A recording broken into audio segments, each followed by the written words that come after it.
our campuses and our districts are currently doing this third quarterly review. And all of that is found also on our website so that you could see how we're doing the quarterly updates.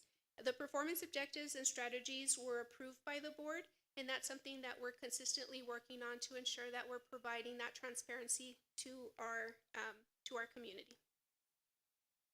Violent and criminal incidents. TA publishes an annual list of persistently dangerous campuses, or a watch list. El Paso ISD has 0 campuses identified as persistently dangerous or on the watch list.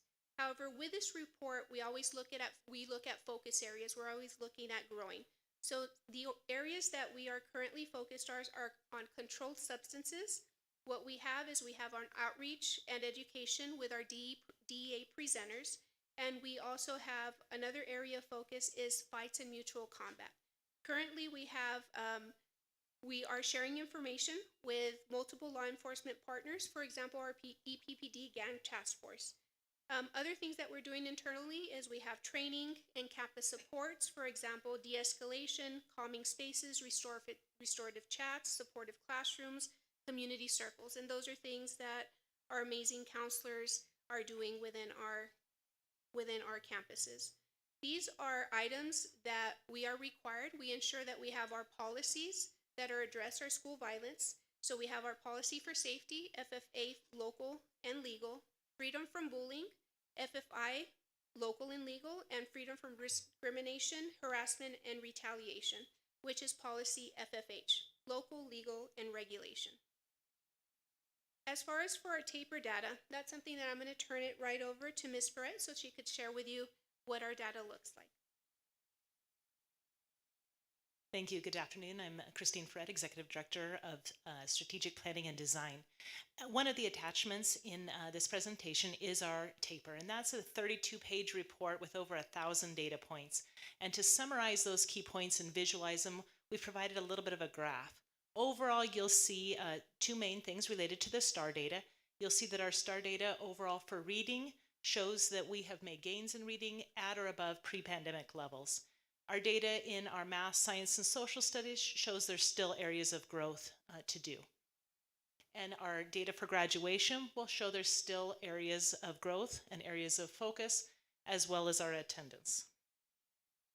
So when we look overall at a STAR score, scores get a rating of doesn't pass, passing or approaches, meets, or masters. And we've identified meets, and the state's identified meets as our target level. It shows that students are on track for college readiness when they hit the meets level. So you'll see compare EPISD, the region, and the state over the last 4 years. You'll see overall, if we take all of the students' tests at all the grade levels and all the subjects, we have a gain of 8% from 2021, and we are at the level of the region, a little bit behind the state overall. When we break it down into the STAR math and reading, the data is on page 8 for that. You can see that there are gains in both of those areas, still areas to go in the area of math. The next chart shows a breakdown of our science and social studies. Again, you will see gains in science, but still areas to go. Social studies is only tested at 2 grade levels, and it did not show gains either with us or the region. It was not an area of strength.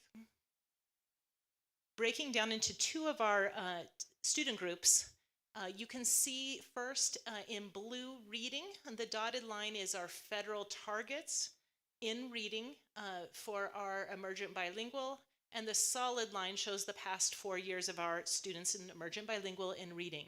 So as shared, our emergent bilinguals were similar to all of our students. They did show significant gains, and actually the first time in 4 years it is above the federal target for reading. In math, there were significant gains, but as you can see, we were well above the targets, federal targets, pre-pandemic, and dipped considerably. And even though there's targets, the trend is similar to all students. We are not back on track yet with a math for all students or the emergent bilinguals. You'll see a similar data in special education. Again, the reading did make significant progress and is above the federal targets, but the math is not there yet. One of the areas in our superintendent evaluation identified really a focus in our middle school, our 6th through 8th reading and math for all students, for emergent bilingual, and for special ed. So this chart breaks down over the past 4 years in middle school how our students did all in the middle school grades for reading in the emergent bilingual and for special ed in the emergent bilingual. And you can see for our middle school grades, this was a significant increase in reading in the middle school levels from prior years. All three for the first time are above the federal standards in 6th through 8th grade reading. In mathematics, you can see again for middle school, there are gains that were made in middle school, but none of the three groups are at the federal standard yet in mathematics. Attendance data is a little unique over the past 2 years because of the pandemic and how attendance was taken. Taper data for attendance is a year behind, and so you'll see the 2021 data. Additional data is on page 18 of that Taper report. That was the year that we were at a 94.8 for attendance. And then we know internally our data for 2021, we saw a significant decline, and our objective is to get back up in the 94s again. The year that it was very high was when online instruction was taking place, and there was a hold harmless for the last time that we were in virtual. Graduation, there's a lot of data in Taper related to graduation, including 4-year, 5-year, and 6-year, with a focus on our 4-year graduation. The federal target at the time was at 90, and you can see that our class of 2021, again, the Taper data is a year behind with graduation.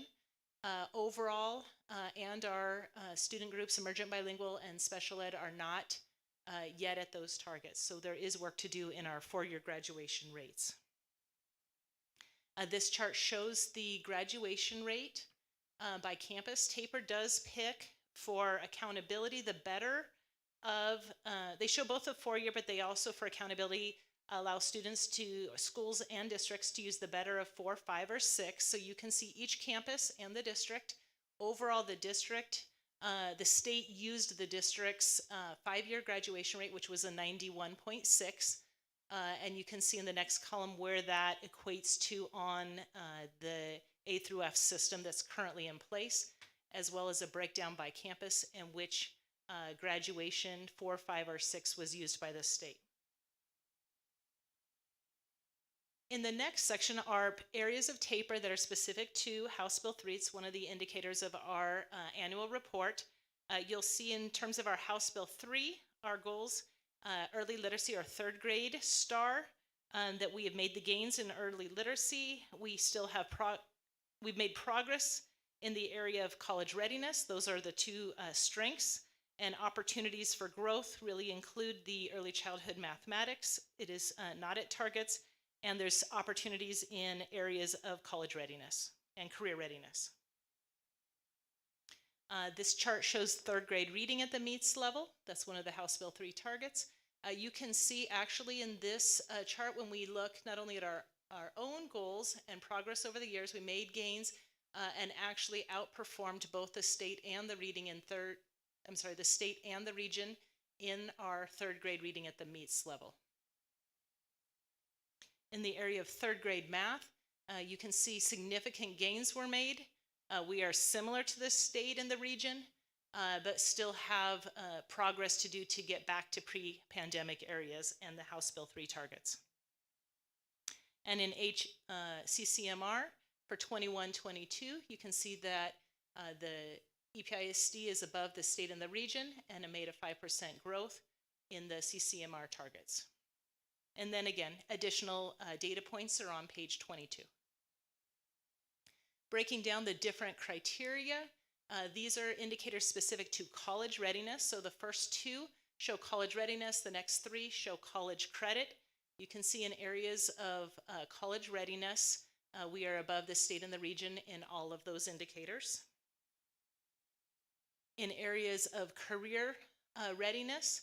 These three areas in particular are part of the superintendent evaluation, and you can see that there is area opportunities for growth in level 1 certificates and in our industry-based certifications.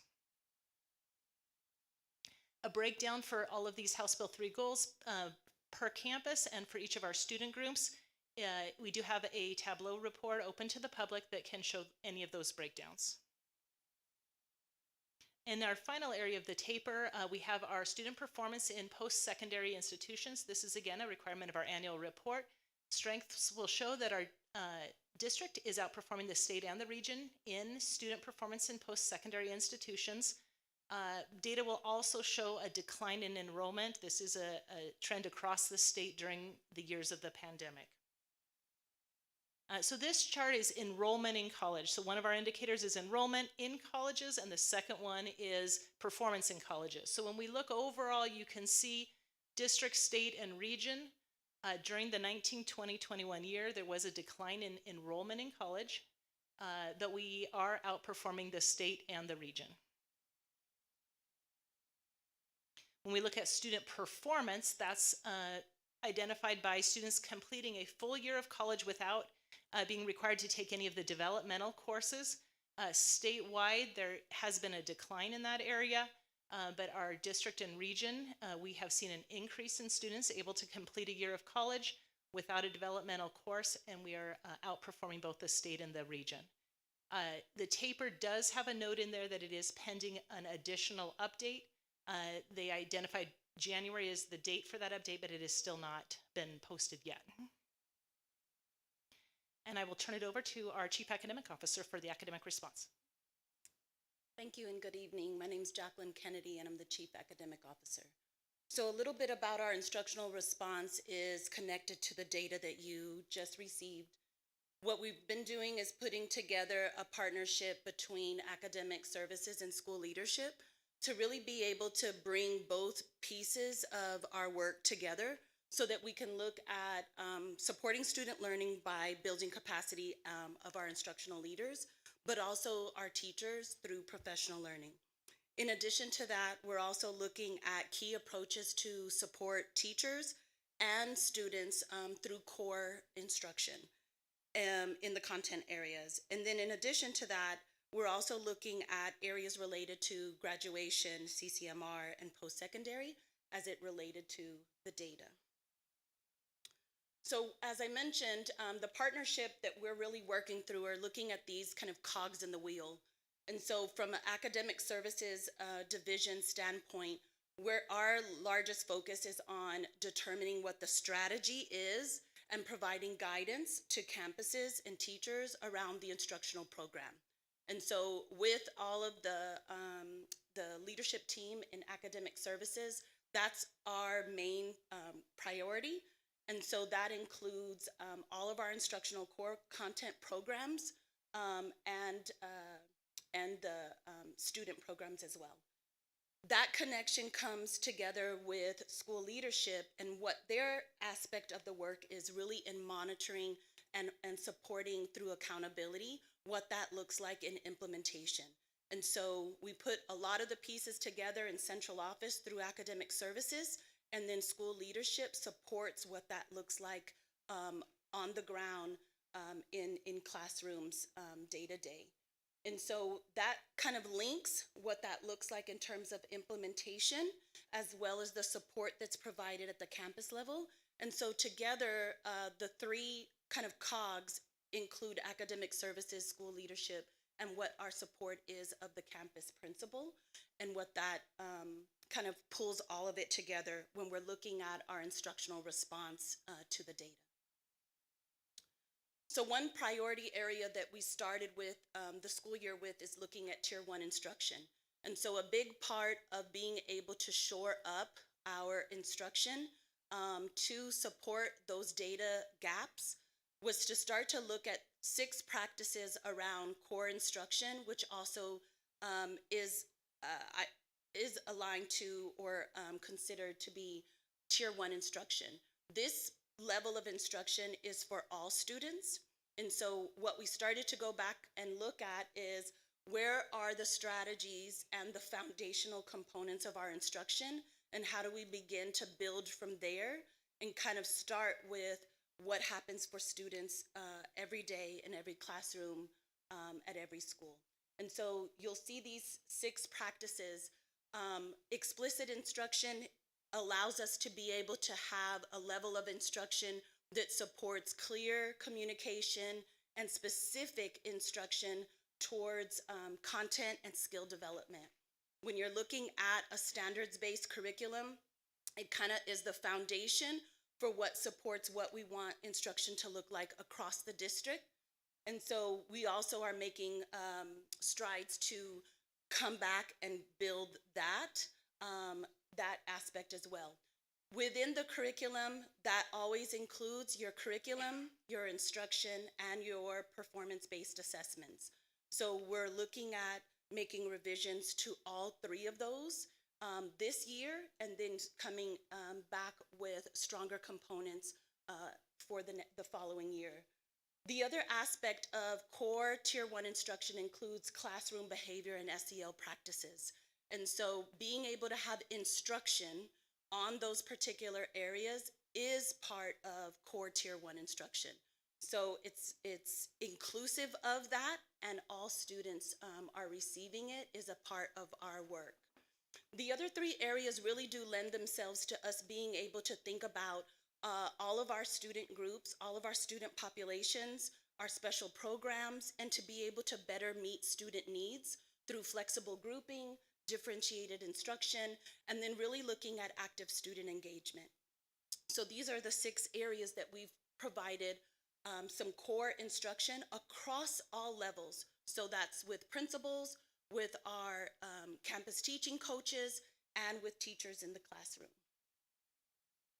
So when we look at principals and assistant principals, as I mentioned, the core instructional series was a big part of the fall, and then beginning to start to roll that into what it looks like in campus, in action at a campus, started to become part of where we shifted to the spring. So really doing a deep dive with both principals and assistant principals on what core instruction looks like, and knowing what it is and how to look for it. The other piece of that was the collective learning walks, to be able to see what that looks like in practice, but then to be able to have conversations about how to provide on-campus supports through monitoring, feedback, and coaching.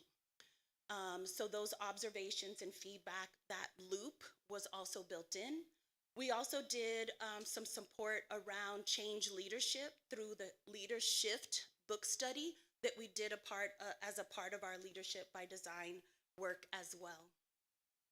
So for our campus teaching coaches, they were also part of that core instructional series, but also what we did for our campus teaching coaches this year is begin to have a deeper dive in core content, so that we were starting to develop the foundation with them to support teachers in math and reading, and then be able to provide more coaching and feedback on an individual and on a team basis.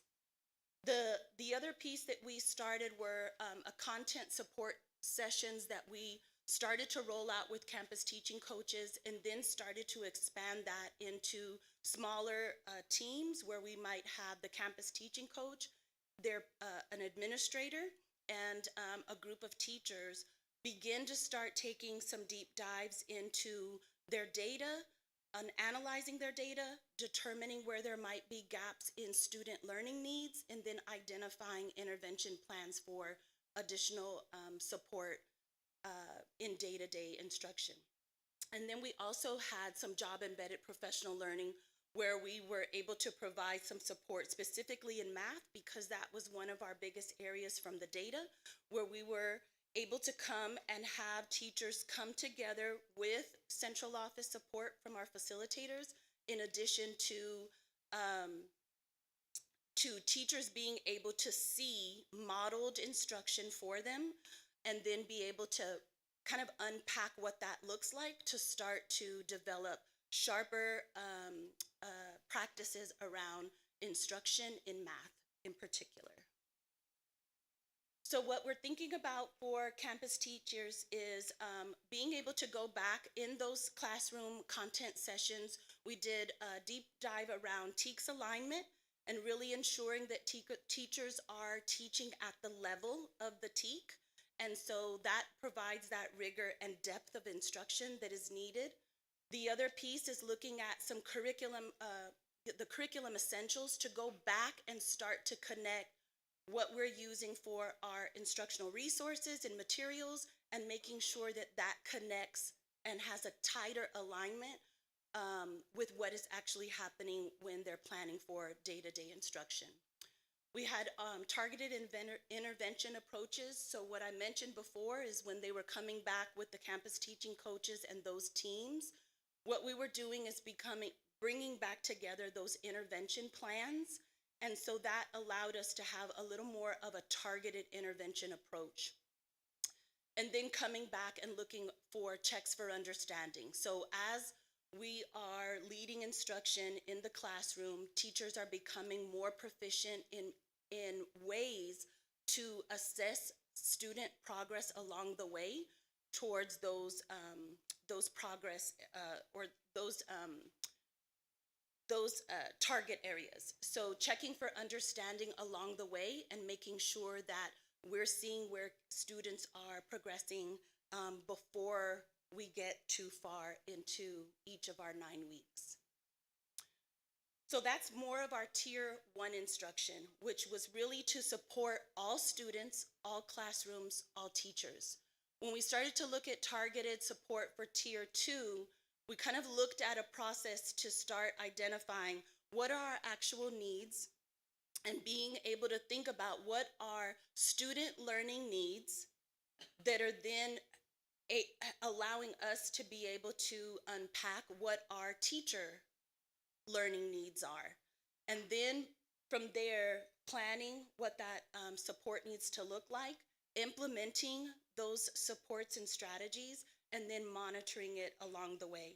So a big piece of the targeted support is really essential for students who are not successful with Tier 1 instruction. So one thing we spent quite a bit of time talking about is the Tier 1 is 100% of our students should have access to high quality core instruction. Tier 2 is an additional support that allows us to think about those students who are not successful with Tier 1.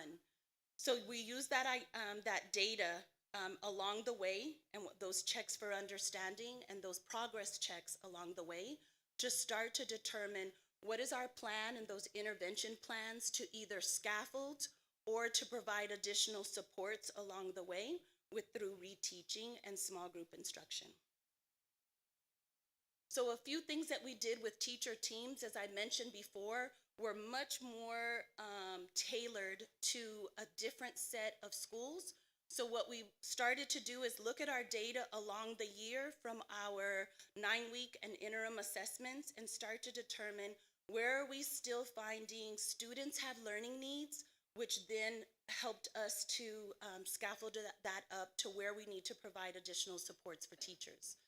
So we had those teacher teams, as I mentioned, that were identified based on the data, where it was actually the teacher and their coach, in addition to administrators who could come for those content sessions. I mentioned those demonstration lessons in math in particular. We did a lot with constructed writing responses to start to incorporate more writing across the curriculum, and then the collaborative planning pieces as well. So as you notice, for emergent bilinguals as well as our special education supports, we are looking at guiding principles for dual language in terms of our model, literacy routines, PBIS, as well as in-class support and coaching that's also built in. So for college and career readiness, based on the data, some things that we started to look at to start to mitigate what the data was showing was to be able to have more opportunities for students to participate in AP exams. So we're covering the cost of that. We're providing additional supports for TSI A2 testing. So we started to put together what that looks like and have multiple opportunities for that to occur. And then being able to look at our certification and programs of study. So we assess those and are starting to move that into alignment with state guidelines. And then being able to come back with a multiple monitor, being able to come back and monitor on a regular basis our IBC testing opportunities. So I'm going to turn it over to Dr. Gonzalez, who's going to talk more about our Tier 3 support for school improvement. Good evening, Carla Gonzalez, school leadership. And yes, I'm losing my voice. My husband's prayers are being answered among the electricity going back up. Frank, I hope you're watching. We have 72 campuses that receive accountability ratings. And so in order to really provide the more targeted and direct support for them, we tier them. And the tiering process came through collaboration with our academics partners, as well as school leadership, our assistant soups, executive principal, facilitators, and our Title I coordinators. Of our 72 schools, and you have all this in your packet, and you have an actual chart that's far more detailed, especially on the Tier 3, but I'm going to walk through and hopefully give some clarity as to why someone would be considered a Tier 3 campus. We have 19 of those. Our Tier 2 predominantly are A through C, but they have B or C's in Domain 1. Domain 1 is a very critical domain. That's what Dr. Kennedy just mentioned. It's that Tier 1 instruction. It's that our students are doing well. They're getting the information they need in their first rounds. And then our Tier 1, again, it's a nice bell curve. 19 of our campuses have either A or B, and it definitely are A's and B's in Domain 1. And so that makes up our 72 campuses that we monitor. We support all of them, but our Tier 3 are special focuses. There's a lot of writing on this, and I want to simplify it for you. There's labels that are given to our campuses on the federal accountability. That's the Domain 3. We used to have No Child Left Behind. Now we have Closing the Gaps. And so the federal government is monitoring that domain very, very carefully. And so the state also makes sure they're monitoring, as well as the districts. Our two comprehensive campuses this year are Canyon Hills Middle School and CCTA, and for very different reasons. Canyon Hills has a number of student groups. Student groups are ethnicity. They also include economic disadvantage, emergent bilinguals, and special education. And if you have, in Canyon's case, we have 3 student groups that have for the past 3 years not met the targets. And so that is what puts them on a radar of sorts. But what really makes you comprehensive for Canyon's situation is not only that, but they're also in the bottom 5% of middle schools in the state of Texas. So they're not only consistently underperforming, but they're underperforming at a level even by state standards. Again, you're going to see in the definition, it's a combination of things, but that bottom 5% is also a strong indicator. Canyon Hills is in its 3rd year of this status. CCTA is comprehensive re-identified, and if you look at the information that was provided to you in terms of overall accountability, they have done an amazing job in academics. They've improved tremendously. The area we struggle with in our credit recovery program at CCTA is graduation. In an alternative accountability system for an alternative site like CCTA, 67% is the targeted scale score for graduation. That's the 4-year graduation. Our credit recovery high school, as many students are off cohort. So the graduation rate, we've only reached 51.1%. So that's 2 years in a row, which has put us back into comprehensive, even though we're seeing very exciting gains academically and incredible growth there. A lot of good work happening. The next area, which is the next layer, is targeted support. These are schools that, again, over a 3-year period have at least one student group, and it could be any of the ethnicities or the economic disadvantage, emergent bilinguals, or the SPED, that are consistently underperforming. It could be reading, it could be math, it could be, just an overall. What's there is listed for you. And again, in your packets, we've provided exactly the graphs that show you which is the student group, which is the area of focus, As was mentioned with academics, we have seen a drop in math. So for some of our campuses, math is definitely the issue for us. You're going to see when you get down to the Murphys, the Navarretes, the Tinajeros, those are new schools, so they're getting a fresh start. If Moorhead had not consolidated with LBJ to become Murphy, they would have been actually they would have been another one of our comprehensives. They were a D rated campus, but because they're now consolidating, it's that they're getting a fresh start.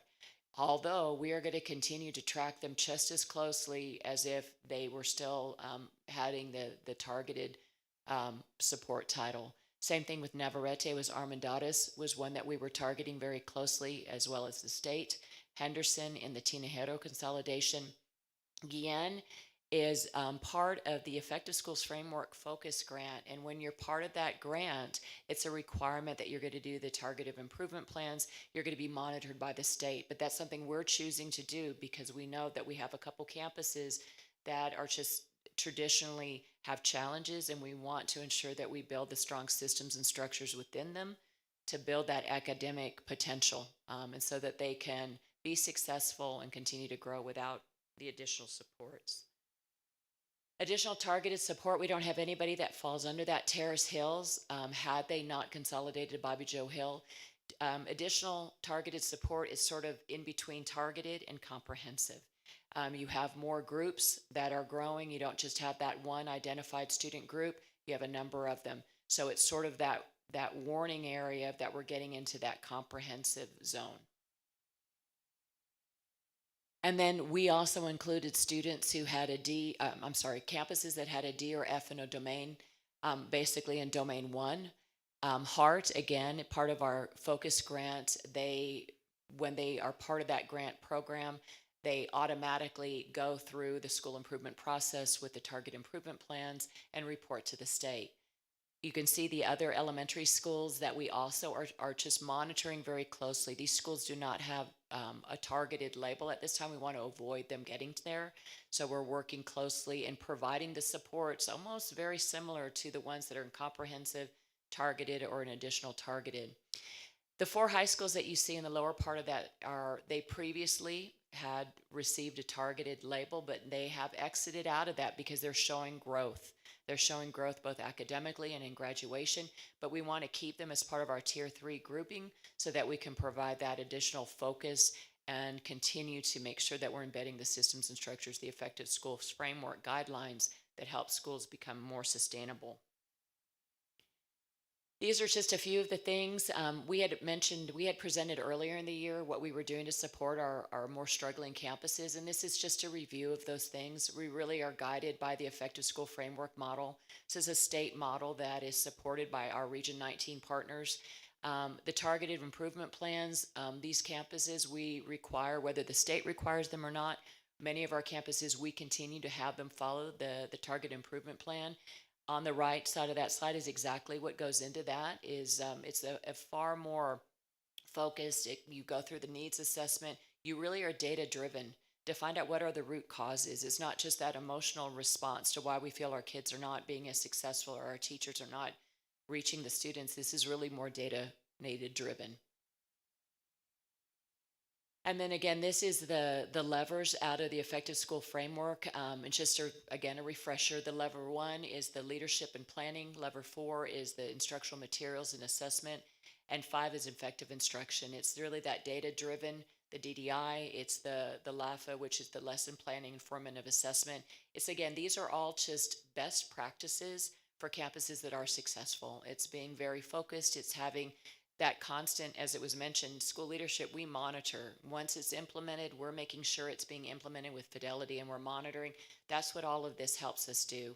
These schools are on 90-day cycles to report either to us internally or to the state. So they have constant support, constant coaching conversations, and they're not left on their own at all. We're side by side with them, working in PLCs, modeling, coaching their leadership teams, working with teacher groups. We want, again, embed the strongest supports, not only just for Tier 1 instruction, but just also the other systems on a campus that ensure we can sustain academic growth and achievement. And now the what ifs. I gave you a lot of information we all have, and now the state is going to change everything on us. So we're going to turn it back over. And that's an exact way to finish it off. What if? These are with our STAR redesign. I shared that with you in January. And then the accountability refresh. What if? So with that, here is our refresh timeline. We're right in the spring season, and we are supposed to be receiving what if reports from TEA. They still haven't received them. So what we're doing is we're not going to wait based on the information that they've shared. So these are some of the things that they have shared with us. One of the things they've shared is that we have, based on legislation, campuses should be able to receive an A. That's something that we're going for. However, based on the feedback, what they're trying to do is refresh and actually identify and set a baseline of a C. So with a refresh, as I share with you some of the what ifs, you might be seeing how some of those natural areas that we had, because of the new cut scores, some areas were an A, some areas were a B. As they're getting redesigned, or as that they're becoming a baseline, some of them or many of them are actually decreasing in what you're going to see as far as the overall rating. So with that, one thing that we know is STAR proficiency. What they're sharing with us is that it is unchanged. However, we do know that the STAR is redesigned. So our students, this is the first time that they're going to take this new type of STAR test. There's things that are changing. For example, English and language arts used to be two different tests. Now they're one. There's many more criteria for our students to be writing. Again, these are all great things that our students are getting prepared for, are going to be ready, but this is the first time that they're going to see it. So even though it says the STAR proficiency, there is no change. There is a change because the test is going to be different, and this is the first time that our students are going to see it. So the STAR growth, this is an area that they are changing our cut scores. Our old cut score was a 76 for an A. They have already published that our new cut score is going to be an 85 for an A. Graduation rate. This doesn't seem very substantial, but it is. Our previous cut score was a 96 for an A. It is going up to a 98 for an A.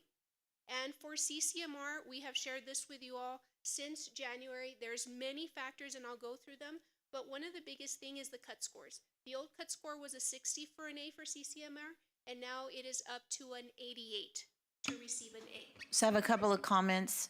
So CCMR especially is something that I, want to call your attention to, because a high school's rating, 40% of that rating is based on CCMR, which is being increased by 22%. So that's going to be significant when we get to the what if data and the models that we've seen in terms of how that's going to impact us. I also want to clarify that this refresh by law, so when the state adopted the A through F system, the A through F system calls for a refresh every 5 years. We're in the 5th year, which is why the refresh is taking place. When the A through F accountability was created, TEA communicated to the public that the A through F system was created such that every school was eligible to earn an A. But you're going to find that the refresh is set up to reduce the number of districts and schools that can actually earn an A. So I think those are important points to note as you listen to the rest of the what if information. Thank you, Ms. Saavedra.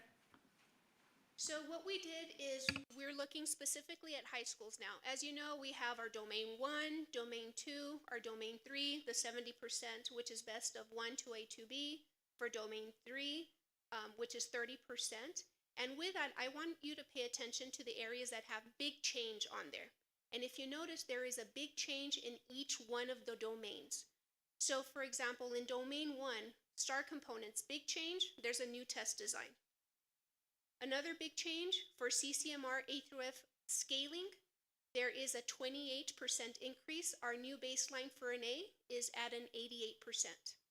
Another big change that you'll see is for graduation A through F scaling, that plus 2%, it's going from a 96 to an 8. So those are the 3 big changes on domain 1. Looking at domain 2, domain 2A, Big changes in both areas of growth. One, and you saw this in January, the transition tables, the bonus points for accelerated learning. Another big change is that cut score goes up to an 85 for the A through F growth. If you look at domain 2B, big change is the increase, which is plus 9 points for that A, for that CCMR, and it's going for that 89 to receive that A. And of course, in domain 3, also big changes in both areas, closing the achievement components.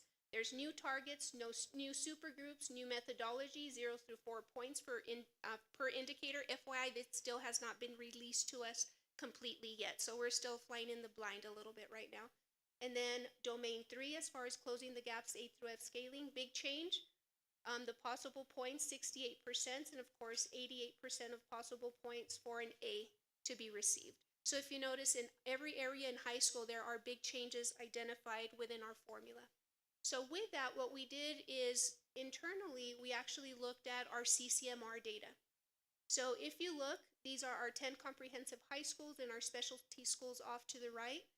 With our class of 2021, if you notice, all of our schools received an A rating for the CCMR piece. Moving forward with the what ifs that we have received, that would have 4 of our campus receiving A. We would have 5 of our campuses with a B, 3 C's, and 1 possible D. And this is just looking at that CCMR percent, which is exactly what Ms. Aveda said. That's a large component for our high schools, which is 40% of what we're looking for. The other thing that we did for the what if data is we shared with you CCMR. We also looked at graduation because they already gave us those cut scores, that plus 2%. If you notice in that middle column where it says graduation, 2022 A through F scaling, it has our letter grade and our scale score. And if you look at the 2023 scale what ifs, if you notice off to that red column, you see mostly that negative impact. None of our schools would have a positive impact because that cut score went up from a 96 to a 98. And with that, calculating domain 1 and that far column to the right, it actually shows where we would have some of our schools that would drop a letter grade, and all of our schools are dropping a percentage grade for their final score in domain 1. It's important to note that this is based on a class that's already graduated, so we have absolutely no way to impact what you're seeing on the screen. Thank you, Ms. Aveda. And the other thing that we do is, again, we're consistently working with TSA, and what TSA did in sharing our data with them, they were able to actually help us calculate some other items that we had. So as we shared, we had our domain 2, domain 2A, domain 2B, domain 3. And if you notice where they're with actually identifying all, with domain 2, if you notice off to that little yellow column right after the TA 2022 and the what if data, it does have that negative impact on all of our campuses. Domain 2A growth, we're still waiting for more indicators, so we put pending on there because it is the best of 3. However, we know that for our high schools, most of our high schools, they rely on that domain 2. That's usually their highest domain. So looking at domain 2 and focusing on domain 2, if you notice with the what if data, each one of our campuses have single or double digit declines with their final accountability scores or ratings for the what if on the 2B. Domain 3, if you notice again, we have the negative impact and our overall rating of an F. We do have campuses that are not staying within the same letter grade. And if you notice, I believe there's only 3, 4, 5, 6 of them that actually retain their letter grade. However, they do have a decrease in their performance as far as what is shown on the screen. For elementary, so that was our high school. Those are the ones that are going to have that biggest impact. For elementary, biggest change is it's a new test. So that's for domain 1. Domain 2, as I mentioned, big changes are the transition tables, bonus points. Those are all things that we're still pending on. Big change for growth is it went to an 85, and that is under domain 2A. And if you look for domain 3, those are also big changes. The new targets, the methodology, and then that 68 for the possible A. So at this point, it's also important to note that we've not received our what-if data from the Texas Education Agency. These are models that we've run internally, and because we're part of Texas School Alliance, they've run models based on the preliminary information that we've received from the state. It's March. We're going to be under this A through F accountability system, and the rules are still not final. And with that, just to share with you all that as our district, we are truly proactive in sharing this information with you. And this is something that the Committee on Public Education, they're also having these discussions currently and they're consistently having these concerns. So with that, one thing that you'll share, this is Gina Hinojosa, she's Texas State Representative, and you'll hear the voice of Mike Morath. So we just want to share with you so that you could hear some of the conversations that we're having, they're also having, and a lot of the concerns that you all are sharing with us are the same concerns that are on their dais. Does it specifically say that we must raise cut scores? It says the commissioner must set cut scores designed to ensure that Texas is a leader in preparing students for post-secondary success. The commissioner must set cut scores to ensure that we are eliminating achievement gaps by race and by class. Well, so that, you're interpreting that in a different way than I would interpret that. So you're interpreting that the only way to ensure that we're a national leader is to raise our cut scores. What do you base that on? I don't know why the legislature would have put that language in there, but for that. So as you notice, one thing that's in question is why are they changing the cut scores now? And why is it that, because the way that it's written, it's not written to where we have to raise the cut scores at this time. So that's one thing that was shared. Could you share the second video? I just want to point out that that's your interpretation of the statute, because the statute doesn't exactly say that. And what we evaluate our kids on in Texas is our thing that we made up, right? It's not a national standard that we're comparing to. It's our A through F system is what we decided made sense. And so I will say that the feedback that I'm hearing is lots of concern over working hard, especially post-pandemic, with all the challenges that have been associated with that, and then having to be told, even though your performance goes up this year, your cut score, your score, your rating will go down. And what Maraf actually says is, yes, even though your performance goes up, your letter grade will decrease. It will go down. That is how the cut scores are attributed and what the intent of them is. So just wanted to share that with you. And there are many other things that are available for the public so that they could see that the same conversations that you're having and asking of us, these are things that are concerned statewide. This is a public hearing, so if we could have move forward and see if there's any public input for us to take. This is our annual review. Okay, thank you. And so I guess, is there, Yeah, we can make any public comment available if there's anyone in the audience who would like to comment or ask any questions associated with the report. If there is no public comment, we can move to questions from the board. Okay, so I will ask, is there any public comment out there at this time? There being none that I see, we'll go ahead and let the board ask their questions. Do we have any questions from the board members? Ms. Hanani.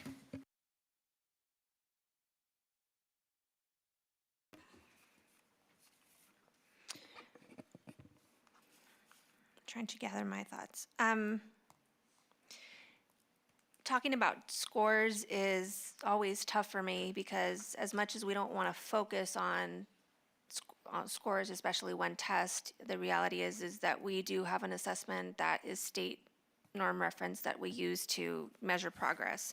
I think it's really important. I appreciate that you all showed us what our projections are because I think it's important to know that even as we make progress with some of the things that we're doing, we may see that our scores are falling behind. But I do have some concerns, and I do want to call attention, especially as we go into this budget cycle, that we do consistently have schools in really particular areas that consistently underperform on the STAR test. And as we look at the data here today, I'm seeing the same sorts of trends. So if you're looking specifically at STAR data and in the domain 1 and the STAR achievement, we have Bowie, Jeff, Irvin, Andrus, and Austin that are all performing under 70. No high school, and I'm using high schools because it's an easy way to sort of reference the feeder pattern. No high school in either district on either side of us, Isleta or Canutillo, had any high school that performed under 70. And so I think it's really important for us to have a conversation that we don't want any of our kids' zip codes to determine how they're going to perform. We want to make sure that when somebody graduates with a high school diploma in EPISD, that high school diploma means the same thing no matter what school you went to. And I can't really say assuredly to the public that that diploma means the same thing right now. And so I think that's really important to call out, because we are having really important critical budget conversations where we're asking, how can we support schools that we know are consistently underperforming? How can we create funding structures that will help level the playing field for schools in these areas? And then the other really huge thing is graduation rates. Very concerning. I have a comment and then a question. Because if you look at our STAR achievement data, there's a direct correlation to our graduation rates. So you'll see that any school that has STAR achievement data under 70% also has graduation rate under 70%. And again, we don't want that to be a predictor of the success you're going to have. So I'm very concerned with graduation rates, and I do want to ask one specific question regarding graduation rate, and that is how the district feels that the omission from the 90% rule because of our distinction as a district of innovation affects the graduation rates, and what kinds of conversations are we having? I want to make sure that that's actually helping us and not hindering us, because I worry that not holding students accountable for attendance may actually be hurting us in the end.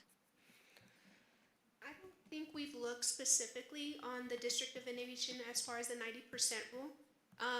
Based on my information that I know of that actually helps graduation, because you're not holding them back because they didn't meet the 90%. I could see where you're thinking that by not having students in class, they might be hurting academically, but all of these students, they met all of their criteria to graduate as far as academically. So that's something that we could look at. Go ahead. Yeah, and I'm wondering more about, might there be an indirect correlation? Because if students are not attending school, and I'm sure there's going to be a correlation to attendance rates, right? They're not able to pass their classes, pass their test, and then the dropout rate ends up being higher. So we actually don't see these students in their junior and senior years. And that is something that we're going back and we're reviewing our District of Innovation, and our plan is to bring it back to the board after review, so that the board can determine any changes and consider adopting, whatever changes the administration proposes. This is the 90% rule is something that we have conversations about on a regular basis. Again, because attendance is the #1 predictor of success. So, where we see lags in our attendance data, you're going to see lags in our ability to impact student success. So that is something that is on our radar, that we're peeling back the onion on to look at. And so I've logged that, Ms. Hanani, so that we can provide a more comprehensive response to you. Thank you. So my ask would be that we, going into the budget cycle, develop some sort of comprehensive plan to address, some of these shortfalls. The only other thing that I'll mention today, because I know some of this stuff is going to come up in the HB3 conversation, but I do see that we have some designated PL2 for, our EB SPED in our English reading, and also, special education. This is where I sort of worry that pulling away our librarians from their role as librarians in literacy and moving them towards other job functions could sort of hurt our focus on literacy at all levels of the organization. So I did just want to say that is a concern that I share.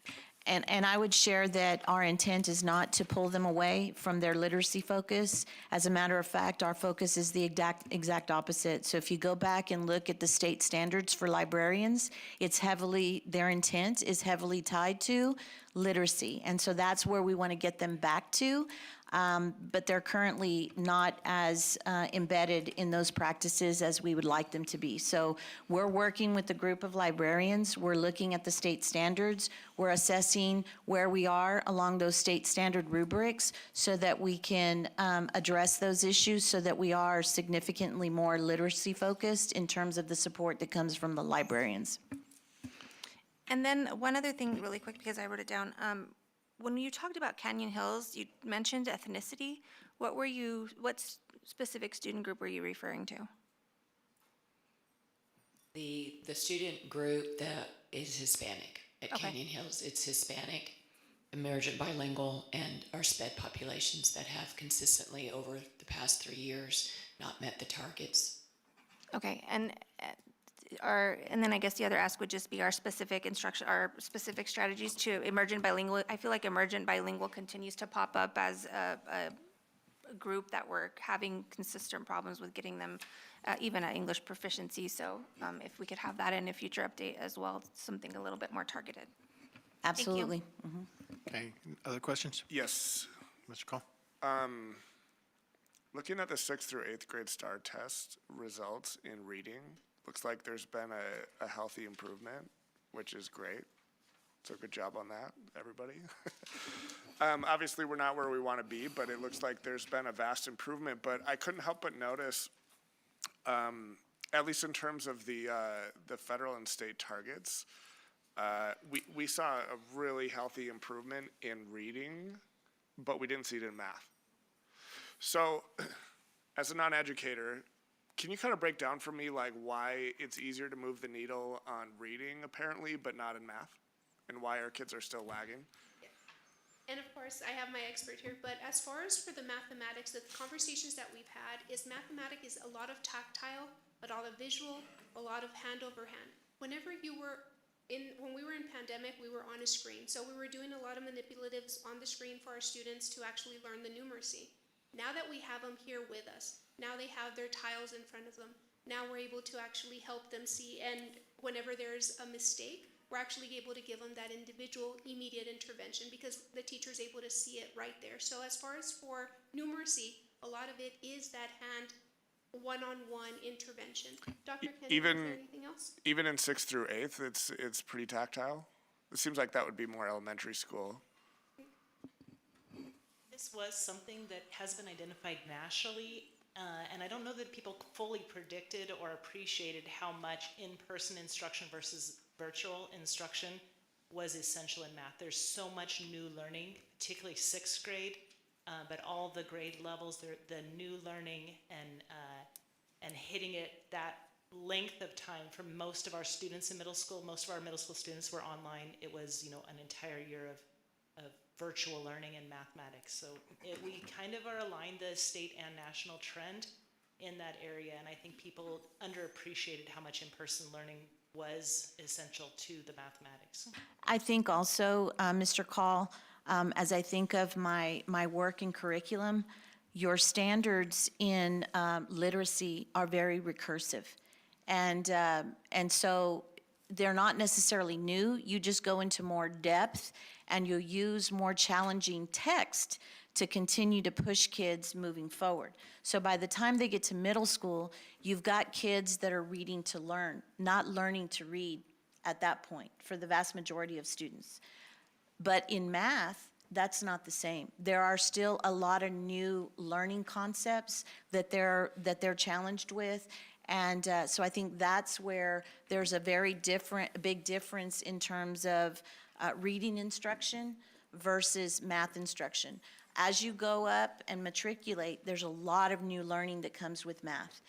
Again, in reading and language arts, a lot of your standards are recursive. So you go deeper, but it's not necessarily new learning, if that makes sense. And your skills are building. So in math, you have prerequisites and you're building on concepts and skills to start raising the level of, and the depth of complexity is increasing as you're going through those grade levels.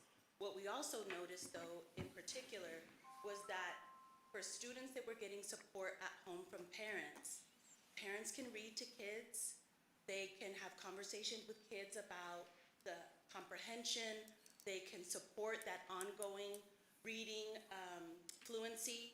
But I think when it came to being able to do that same and provide that additional support in mathematics, there's always that a little bit more of a discomfort around being able to do that in math.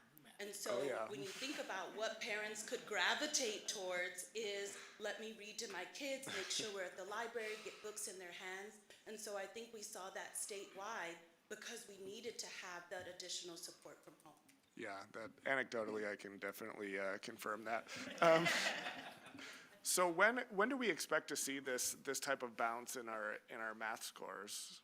I mean, are we looking at Well, 1 year, 2 years? I would share that when we transition into the House Bill 3 student outcomes, we're going to show you our targets to move the needle over the next 5 years in the areas of early literacy, early numeracy, and CCMR. So we'll share some additional information.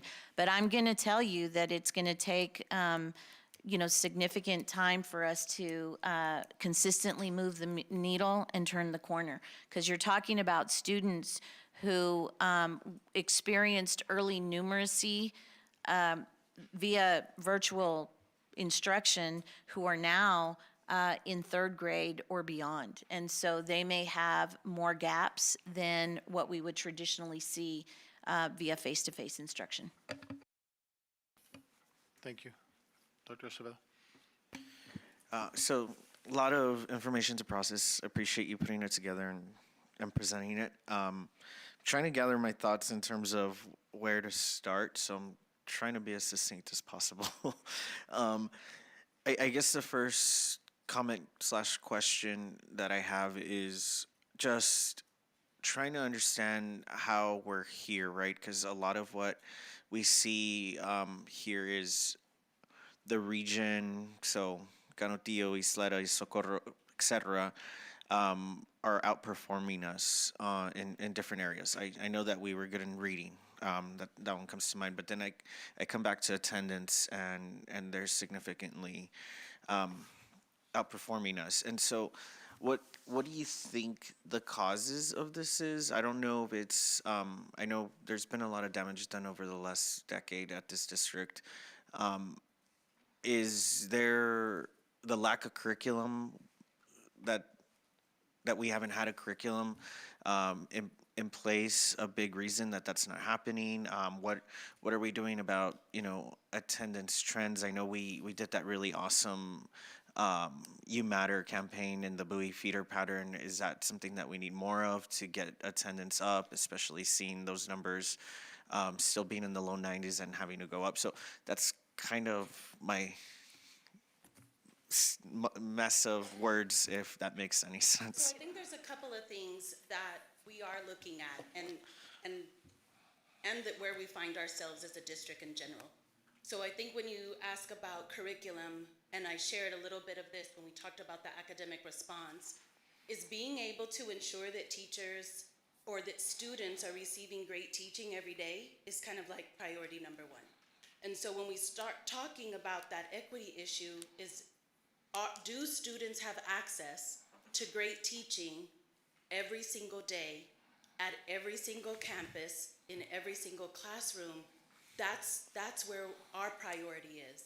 In terms of being able to build capacity with teachers, being able to provide supports for coaching and feedback with coaches, being able to start thinking about how we support students through intervention in new and different ways, and ensuring that we have intervention supports at all three levels is a priority that we even talked about here recently as we started to go back and look at our master schedules and where we're emphasizing support. but then also being able to think about what are the relationships that we're starting to cultivate and foster with middle school students, with high school students, and how to do that when you build that into your master schedule to provide that ongoing support every day. I think there are a lot of things that we're starting to go back to the foundation to kind of build or rebuild a little bit of our foundation so that we have a stronger support for students and for teachers support as we move forward. So I think we're at a stage or at a phase where we are going back to a lot of our foundational pieces through the master schedule, through the development and redevelopment of our curriculum, and we're developing those steps to put that into place at a district level. Being able to be more comprehensive in how we look at our data, but what assessments we use, which we'll share a little bit in the student outcomes data, is how we're utilizing and leveraging the right assessments for the right time. I think there's a lot of pieces in our curriculum system or framework that we're coming back to provide better supports and just a stronger foundation. And I think that's going to support what you're thinking in terms of how did we get here. I think that might be one piece, but what we're doing now that we know where we are and we've assessed, I think it's building a stronger foundation, and not just through content, but all the academic instructional components that ensure strong teaching is happening every day. And- So I think that's a big aspect of it. I'll kind of wrap it up in a couple of different phrases for you. Number one, I think that we're transitioning away from being intervention-driven to being very tier one driven. In other words, the first teach needs to be the strongest teach all day, every day, in every classroom. So rather than relying on intervention measures to take care of the issue. Because if our intervention numbers are always very high, then that's a signal that our foundational instructional delivery is not where it needs to be. So I think a transition away from being intervention-driven and dependent to having strong instruction every day in classrooms, number one. Number two, I think that moving from being a system of schools to a school system. We talk a lot about alignment from the boardroom to the classroom. And when we think about creating the systems, the conditions for us to move forward as an organization as a whole, so that the comments that were made by Ms. Hanani, where we can guarantee that the diploma that our students receive, regardless of where they graduate from, is, is equal, right, across. And it stands for something.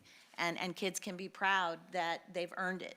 And so, again, that system of schools versus a school system, and really working to support our campuses so that our campuses are not out there trying to figure out what to do on their own, that we've got a system with structures that when they're in need, we are there to support and provide what they need to fill the gap or to provide that supplement or the additional support that they might need. And so I think that you see pockets of that in areas of the school district, but it's not a consistent system that's moving in concert. And so that is the best way that I can describe where we are currently as a school system. And when we align those pieces, you will begin to see that our performance will measure, because, at this point, even with those gaps in our system, we're holding our own in the region. But we will become that destination district and regain that place on the top as we continue to work with these systems and, again, become a school system rather than a system of schools, right? So. No, that makes sense. I appreciate you putting it that way because I think it just really kind of paints the picture of the steps we need to take to move forward. I feel like we're a lot of years behind other districts, and we're getting there. But the last thing I had, it's really the way Trustee Hanani kind of put it into words was really striking to me.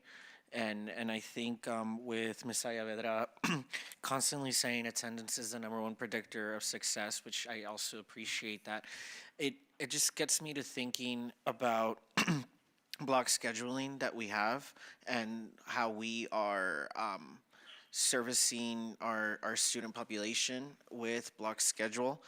And I think about the constant high schools that are under 70%, we're the only ones compared to their districts and stuff like that.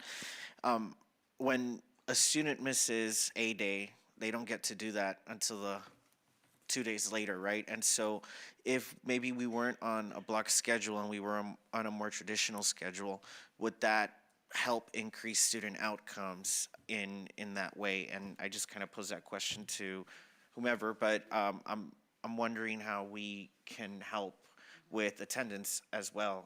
It all comes back to attendance. Well, I think that that's a great point because that is a challenge associated with block scheduling. I would also share that the balance that we try to find when we think about why the district moved to block scheduling to begin with is because all of the innovative programming that we entertain as a school district without block scheduling would limit the opportunities for students and the amount of courses they might have access to. So as we look ahead to balancing what's working with us associated with block scheduling, the challenges that creates, what a more traditional schedule would do for us, and what challenges those would create. We're continuing to study that. Unfortunately, I'll be honest, there is no data in the research that says that a 7-period day versus a block schedule is better one or the other. I think that you have to evaluate that given the context of what you're trying to accomplish as a system. So those are the things that we're looking at right now. Mr. Ribelli? So first, thank you. I've made reports like this before when I was at the city, and it's not easy, so I do appreciate it, as well as you delineating what we as a board has really pointed out towards SPED or EBs, pulling that out so we have data specifically to what our focus is and what our goals are, so we can see that. I do want to first go to attendance. I think Ms. Hanani was right on the head. Ms. Ivedra, we talked several times about the 10% rule. I'd like to add some urgency as well with Ms. Hanani to look at that and bring that back. As I look at the taper reports, can someone define what chronic absenteeism is as far as what that term would be in the taper report? Do we have a definition of that? I would say it's 10 or more absences. Okay, and that percentage-wise, what would that equal? Well, a student has to attend 90% of the time to earn the credit. And so that's where that 90% rule comes into play. So my concern here is in the taper report, it says we're at 15%, which matches the state, which I don't particularly like, where we look, to our neighbors, it's 10%. So it's definitely something. I know that the legislative session's looking at truancy and supporting those efforts. I know that's something that we've talked as well, to wait and see what the state's done in order to develop and implement a plan and strategy that will actually address where we're at 60, 90 days from now. But as soon as that legislative session's over, I think, and we see where we're at and what resources we have available, that's something I would really like to target, especially when we look at our special interest groups of special education, economic disadvantage, and EBs. They're at 18.2, the lowest, and 20.8 is the highest. So there's clearly a correlation between the two, especially as we look towards the data as far as that goes. So if we can just follow up on that. And just one follow-up comment with that is that I know that we're focused on the 90% rule, which we're looking at as a system, but I would also want the board to understand that the 90%, as part of our District of Innovation, coupled with the laws that changed, the truancy laws that changed a few years ago, and pulling back on that in combination, present a little bit more of a challenge. You are correct.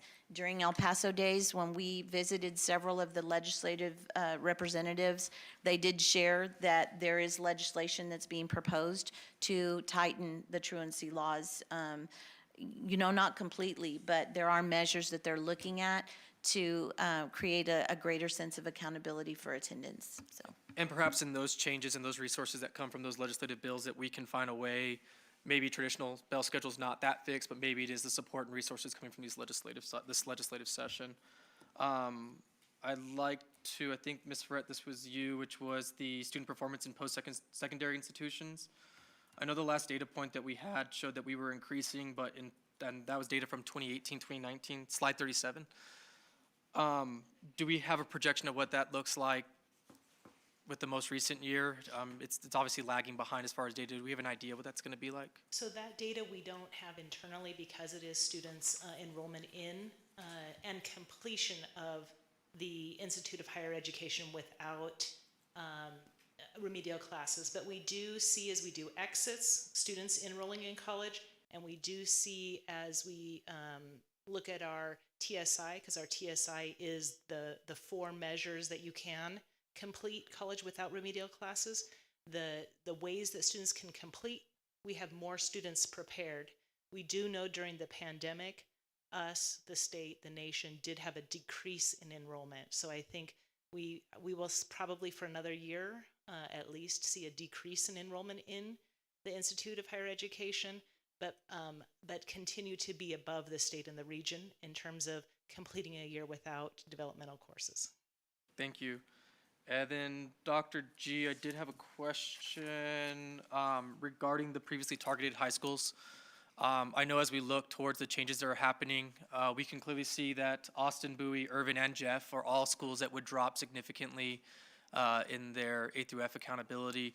Knowing that these changes are coming up and that we put them through our own individual models that shows they're going to drop, are we preparing proactively support mechanisms to get them from those ratings and pushing them up? And I guess Dr. or Ms. Ivetra first. I'll let Dr. Gonzalez respond, but I do want to just remind you that what we're showing you and if the state moves forward with these changes, the class that, I mean, we will be rated by a class that's already graduated. So there is no, there are no interventions that we can institute for a graduating class that's no longer with us. Again, we're in March. And so the current graduating class is one that's going to be difficult for us to impact as well. So yes, we're looking at these changes. We're already initiating changes in our system, but those changes really won't impact our students. It'd probably be our current freshman class where we will begin to see those changes showing impact in what our ratings are associated with the CCMR adjustments to the A through F system. I do apologize. That's what I mean. This is obviously the trend setting that we can see, and we can kind of understand at each campus what trends we've been seeing over the last 5, 10 years, however long the data goes back. So as to the first group that we can affect and add those intervention steps, are we starting to plan that out, I guess is what We are, and also we've been aware because of the rumblings that CCMR was good at it. It was, we were all doing too well, so heaven forbid, let's change that rule. And but we know that academics we have control over that, and that's starting with the students who are testing for the first time now. Those first-time testers, the freshmen, sophomores in English 2, and the U.S. history in the junior year. And so what academics has done in the teaching and learning department is we've been tracking the high schools, actually all of our STAR, including EOCs, but those high schools that are showing that they're lagging behind maybe the others in terms of our assessment data throughout the school year, and targeting again those EOCs. So for example, when we do an interim on U.S. history, or we do an assessment on U.S. history, we look for those 5 high schools that seem to be, lagging a little bit, and then we're bringing those teachers in and having a day of instruction with those, say, U.S. history as an example, really working with those teachers, really looking at their data, looking at what they're doing with the instruction, what we need to change in the instruction, and giving them the skills to go right back in the classroom, just like Dr. Kennedy said, making that first teach the strongest, and giving them the skills to know what they need to do to have the students prepared by May. Our English 1s and 2s, those are a lot earlier. Again, we do a lot of those assessments earlier on, and we're doing those pullouts with those teachers, and also bringing in campus teaching coaches and administrators working with those departments to sit side by side for a day to really get into their data, look at what they're planning, similar to what I mentioned, Effective Schools Framework, we really drive on data and strong lesson planning and then adjusting our plans when the students aren't performing. So we've been providing support, and it's basically the 5 that you mentioned, have been getting those additional supports throughout the school year based on their true data with their current freshmen. Also looking at the retesters, because we want them, even though they may be retesting sometimes multiple times, we want them to get through on this one. So And- they are absolutely getting the support. Aside from the Tier 1 measures and the current supports that we have in place, we talked at the budget workshop the last time about our funding formulas and what we're looking at in terms of really strategically providing supplemental staff through our entitlements to really address some of these achievement gaps and these achievement issues that we see, rather than just through a tutorial and a test prep approach. We're from, elementary through middle school through high school, looking at a very targeted intervention approach that's skills-based, and that really supports, our students. And so we're looking at master schedule strategies where we would use intervention courses for students that need additional support at the high school level, as well as the middle school level and the elementary level, so.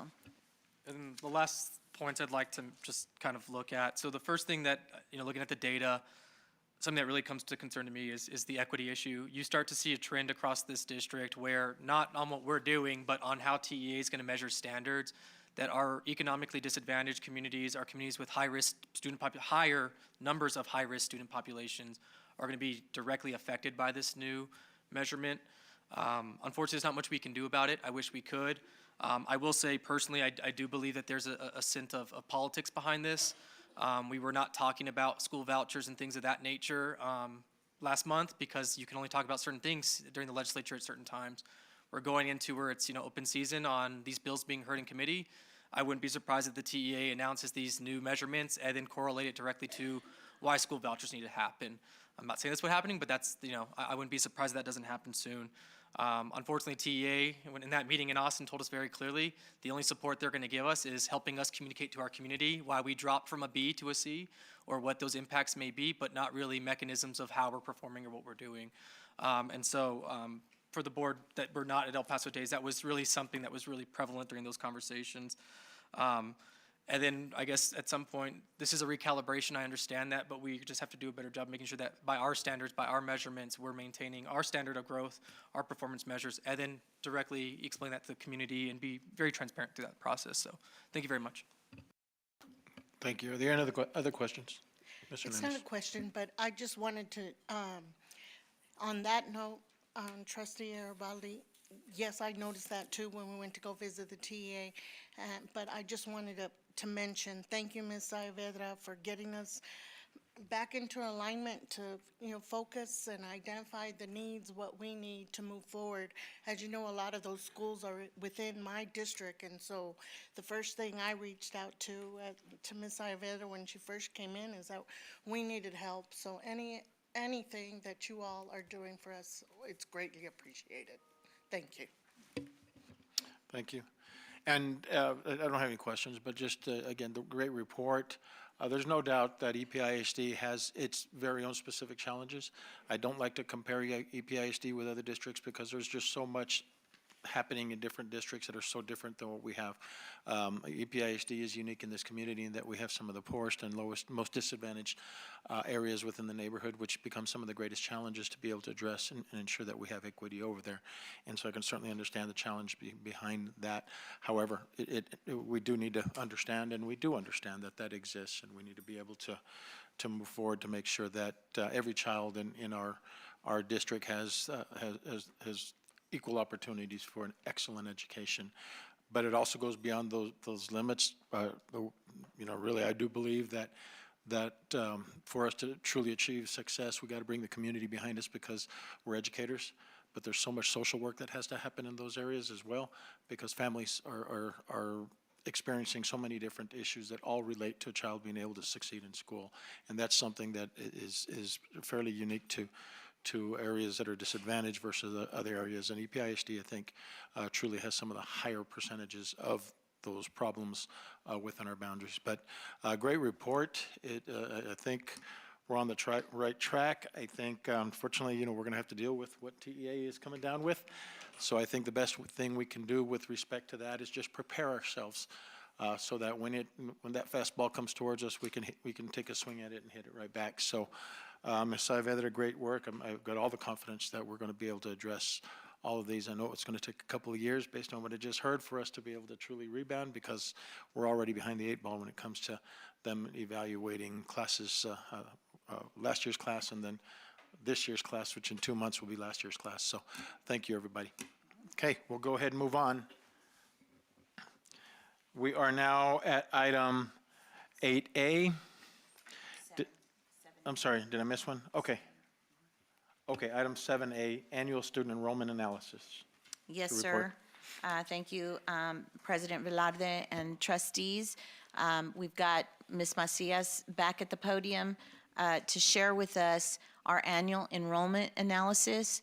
The information that she's going to share is information that we've really dug into in terms of, causal factors for our enrollment, where we are today versus trends that we've seen in the past, and then some strategies for us to begin to recover some of the enrollment loss that we've experienced over time. So I'll hand it over to Ms. Macias. Thank you. And technology is winning. I'm clicking a next. Not moving. Thank you.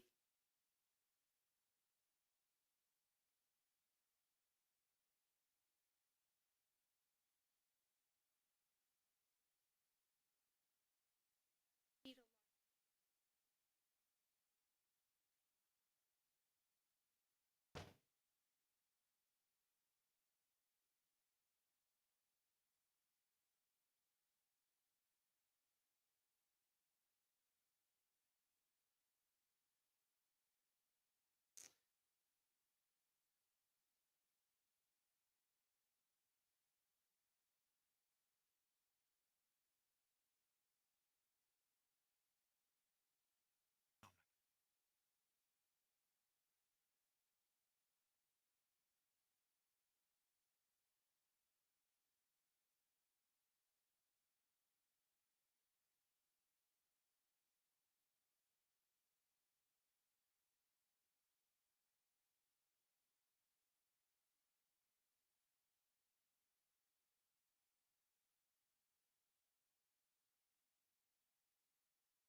Thank you so much, President Velate, Superintendent Saavedra, members of the board. Today I'm here to share with you an annual enrollment analysis, which you will receive starting this year and every year moving forward, every single year. And the idea behind this, and I have my amazing ASAP team here with me, all the data that we have is generated from them. Dr. Acevedo, you mentioned about attendance earlier and how we keep it at the forefront. What we do that is we do that with data. And by keeping what's important. So that's something that we're trying to do here today, is always looking at data. One thing that I am going to do is I'm going to add attendance to this annual enrollment report, because we know that if students are here, that means they're here. And that means that they're enrolled in our school. So that's something that we will incorporate within this report for next year. So today I'm going to go over analysis on our enrollment trends. We're going to look at historical, past 10 years, moving forward 5 years, what that looks like. We're going to look at district campus enrollment trends, what is possibly causing some of that fluctuation. Student transfers, where are students going to or where are they coming from? And we're looking at academic programs. With everything that we have, how is it that we're going to move forward and make sure that El Paso ISD is that destination district? So what programs are we looking at implementing this coming school year? So with this, our annual report and our methodology, as I mentioned, is we're looking at 10 years past, 5 years in the future. One thing that we do is we look at our cohort theory.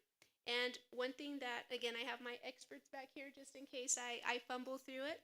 For our cohort theory, what we do is, if you notice, here is our trend. So for the past past 10 years, our enrollment has gone from 61,000 to this past year, and we do our 6-week analysis. So every 6 weeks is whenever we do our snapshot. So for this year, in 2022-2023, we had 50,086 students. With that enrollment trend, if you notice, is that we have a decrease in about 11,000 students, which attributes to about 18% of a decline. So what is it that we're doing to stop this purge? And with that, moving forward is what is attributed to this decline. So I'm going to share with you some of our possible theories of why our enrollment is declining in EPISD and what it is that we're going to do to ensure that we are starting to stabilize enrollment. Whenever we did our projection for 22-23, our projection was 48,822. Our actual enrollment for this year was 50,000. So if you notice, it's about 1,000 increase from our projection. The reason that there was an increase in projection is, of course, we have that pandemic year. The way we do that cohort theory is that, for example, we get number of first grade students that we have this year, and next year, during our 6-week snapshot, we identify how many of those first grade students made it to second grade. So that is called the cohort survival rate. We do that for every single grade level, and we identify how many of our students are staying with us from year to year.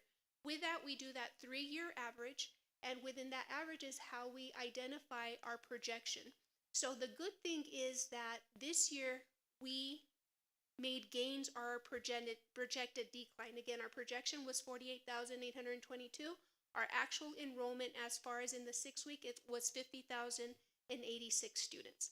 So that's something that we are looking at. So projections moving forward, we still have that pandemic year within those 3 years projection. So for next year, we're looking at having an enrollment of 48,974, which is a decrease of about 1,000 students. So our goal is to ensure that we're stabilizing that enrollment. So when you see me here next year about this same time, hopefully you'll see that our projection was very conservative and our actually enrollment is above our projection. The next thing that we're going to look at is what is the possible, factors for that possible decline within EPISD. One thing that we've heard are birth rates. So one thing that we did is we looked at Centers for Disease Control with the CDC, and we wanted to identify what do birth rates look like here in the Paso area. So if you notice, there is that decline. And whenever you calculate the decline, it's actually at that 20%.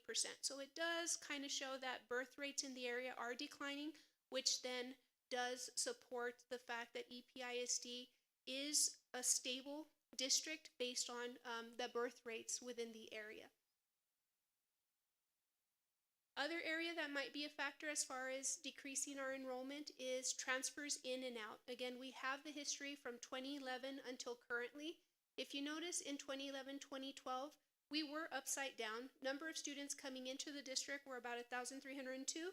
Students going outside of the district that live within our boundaries were 3,459, which was about negative 2,000 if you do the transition. So we were losing more students going out of district than students coming into our district.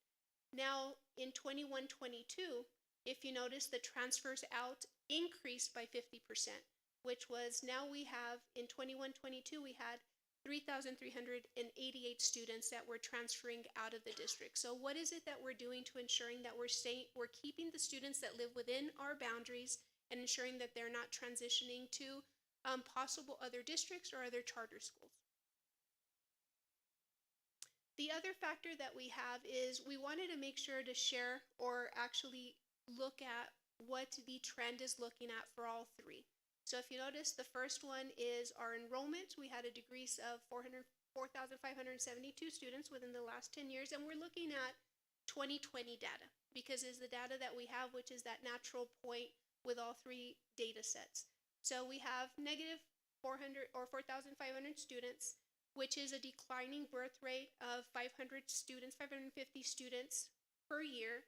And the out-of-district transfers or the transfers going out to other areas is a negative 3,000, which is we're losing those number of students.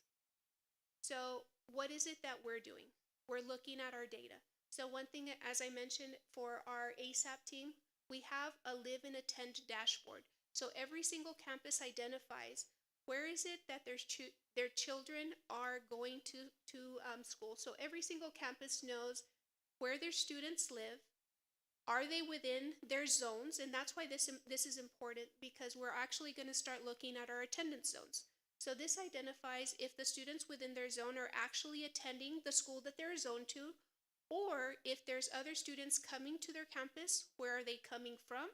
We identify why, and that these are the things that we are going to be looking at so that we could start creating the systems. One of the things that we identified is that possibly the opening of some of our K-8 campuses. I know zones haven't been touched for the past 10 years, so opening of those campuses without touching zones, that's where we started seeing that live and attend piece of it truly increase in some of our campuses.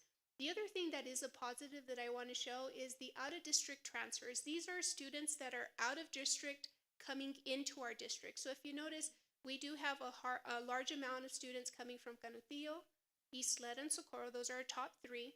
And if you notice, our 2021-22 data, it shows that we had an additional 2,324 students transferring in from the 2020 data that we looked at. So it is that we are going in that positive trend.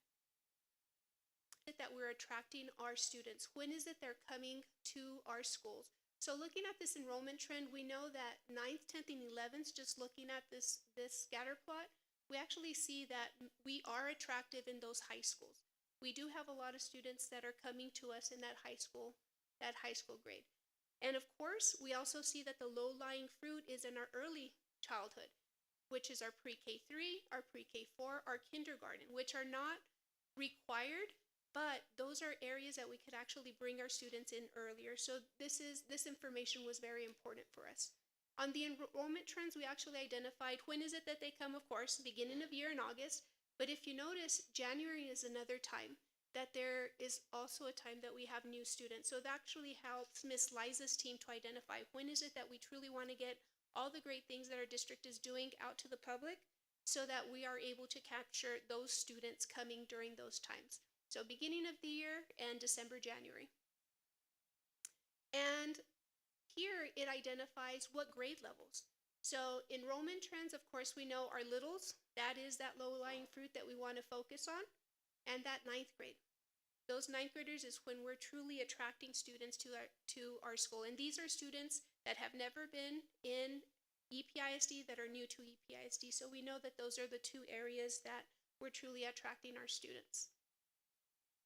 And this is the opposite information that we're looking at, is which are the students, is when are they leaving us? Of course, end of year, because they're transferring maybe to other areas, they're graduating, but we're also looking at the same time frame. It's a great time to market our district and share information, the great things that we're doing in that Christmas time area, whenever there's new families coming into El Paso, and of course at the end of the year to ensure that we're keeping our students with us.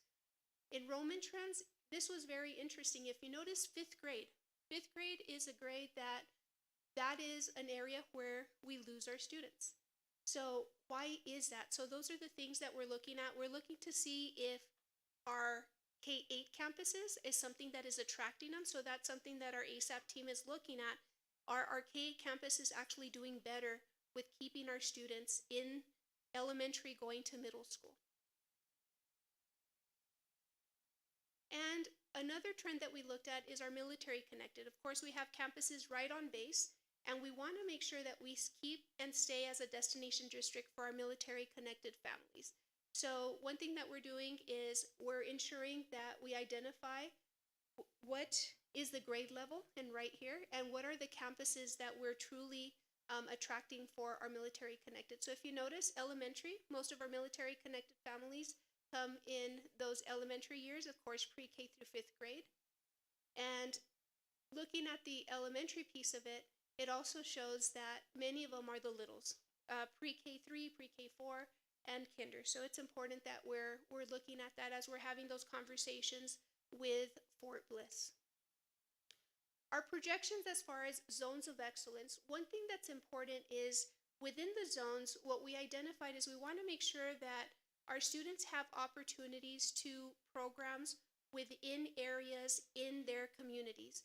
So by doing that, whenever we were looking at pre-K 3, we know that those are areas that we could truly grow upon. We were looking at if we're not able to put a pre-K class in this campus, that there's a neighboring class that we're able to identify to ensure that there's that opportunity within the community. So what we did is we identified our feeder patterns within zones. So we have our west zone, which is our Franklin Coronado feeder pattern. We have our central south zone, which is El Paso High, Jefferson, and Bowie. Central east, Burgess and Austin, and a northeast, which is Chapin, Andress, and Irvin. And what that does is it helps us collectively bring our administrators together, our campuses together, to ensure that we are providing the best opportunities for our students in all parts of our district. The other data set that we're looking at for enrollment is we're looking at, of course, projections, enrollment, and then we're looking at capacity.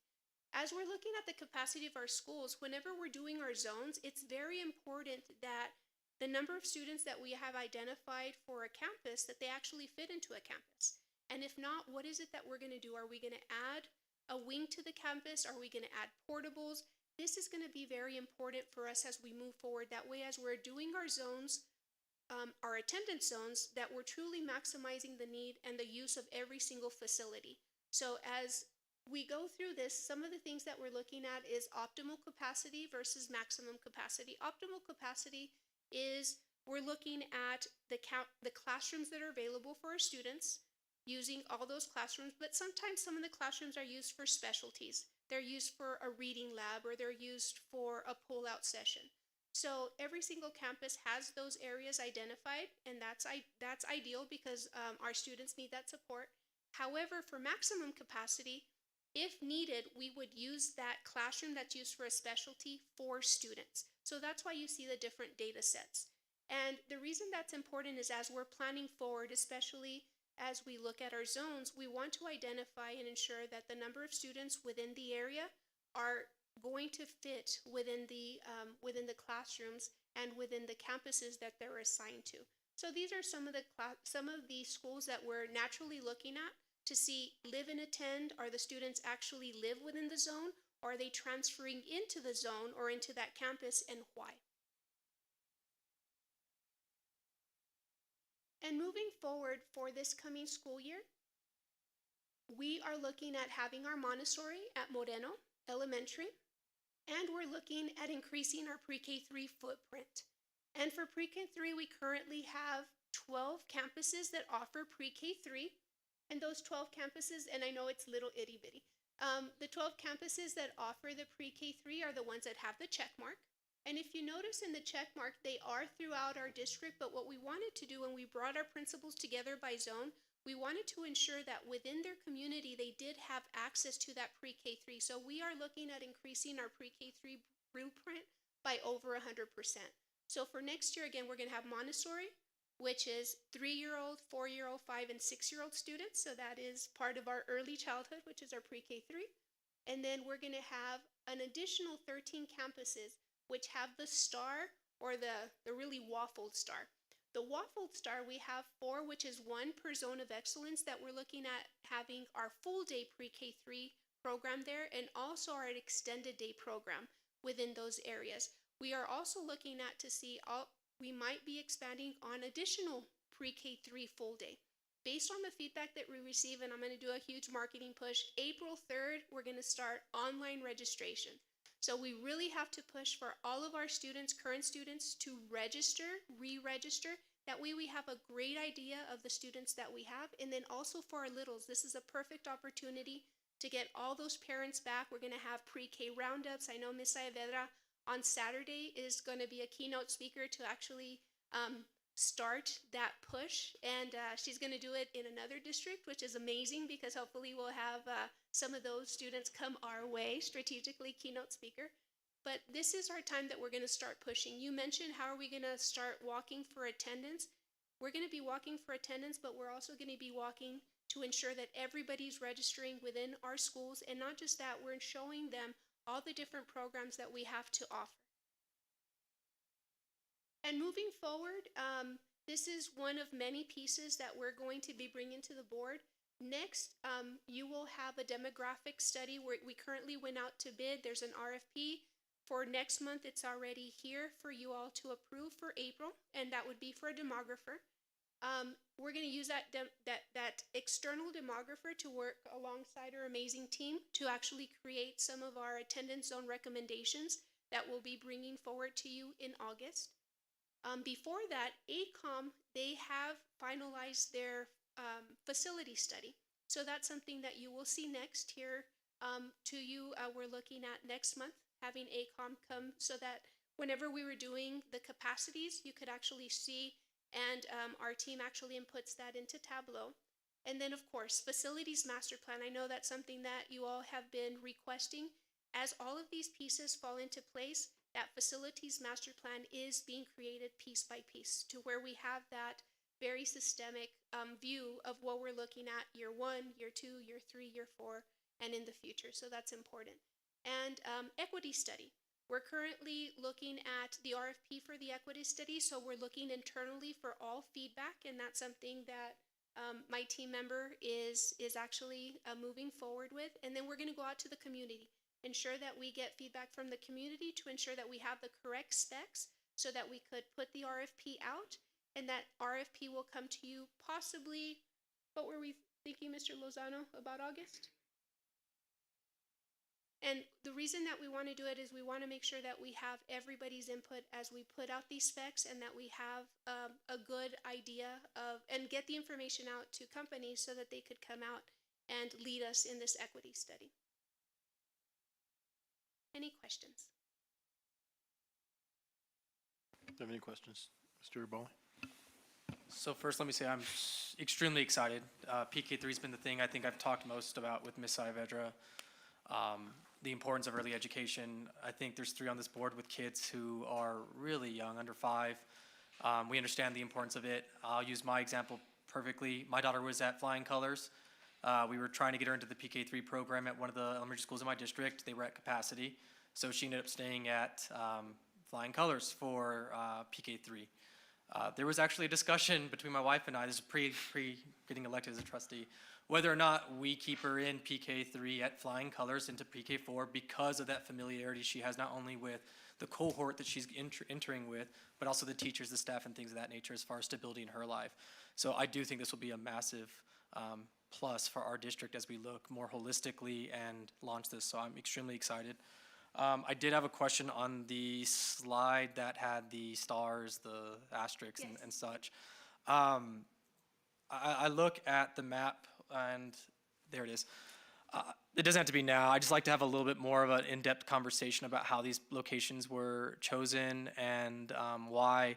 I kind of see a early education desert, I'll call it, in the middle of the Northeast. You can also see it a little bit up in the Northwest. So I just like to have those conversations about why. I'm sure there's a strategic reason behind it. In fact, I know there is. I just would like to understand that a little bit more. And Well, then, I will tell you just a very brief piece of that response would be that we've worked very closely with the Texas Urban Council and a group called Watershed, and we've provided them a lot of our enrollment data and our census data.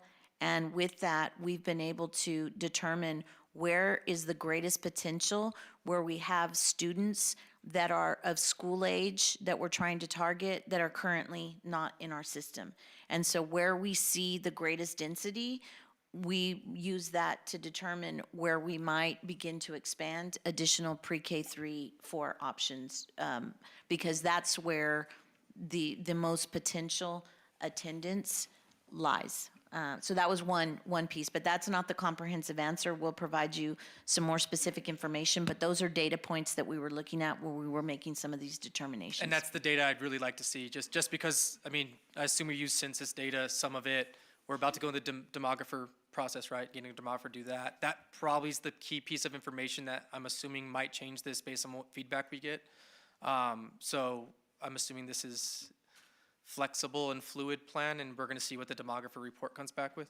Okay. And then just two last points. I know that there's other entities within the city of El Paso limits that have looked at doing a housing study, demographer study, things of that nature. I think this is a great way to share costs and benefit multiple organizations throughout El Paso. Ms. Syvedger, we can connect on that. I definitely hope that we pursue that just because this is something that's very good, not only for us as a school district, economic development helps out exponentially. I mean, there's a lot of good that this kind of study does. And then I just want to clarify on the master study that's going to be included on the last slide. That's going to also include our repurpose of existing buildings.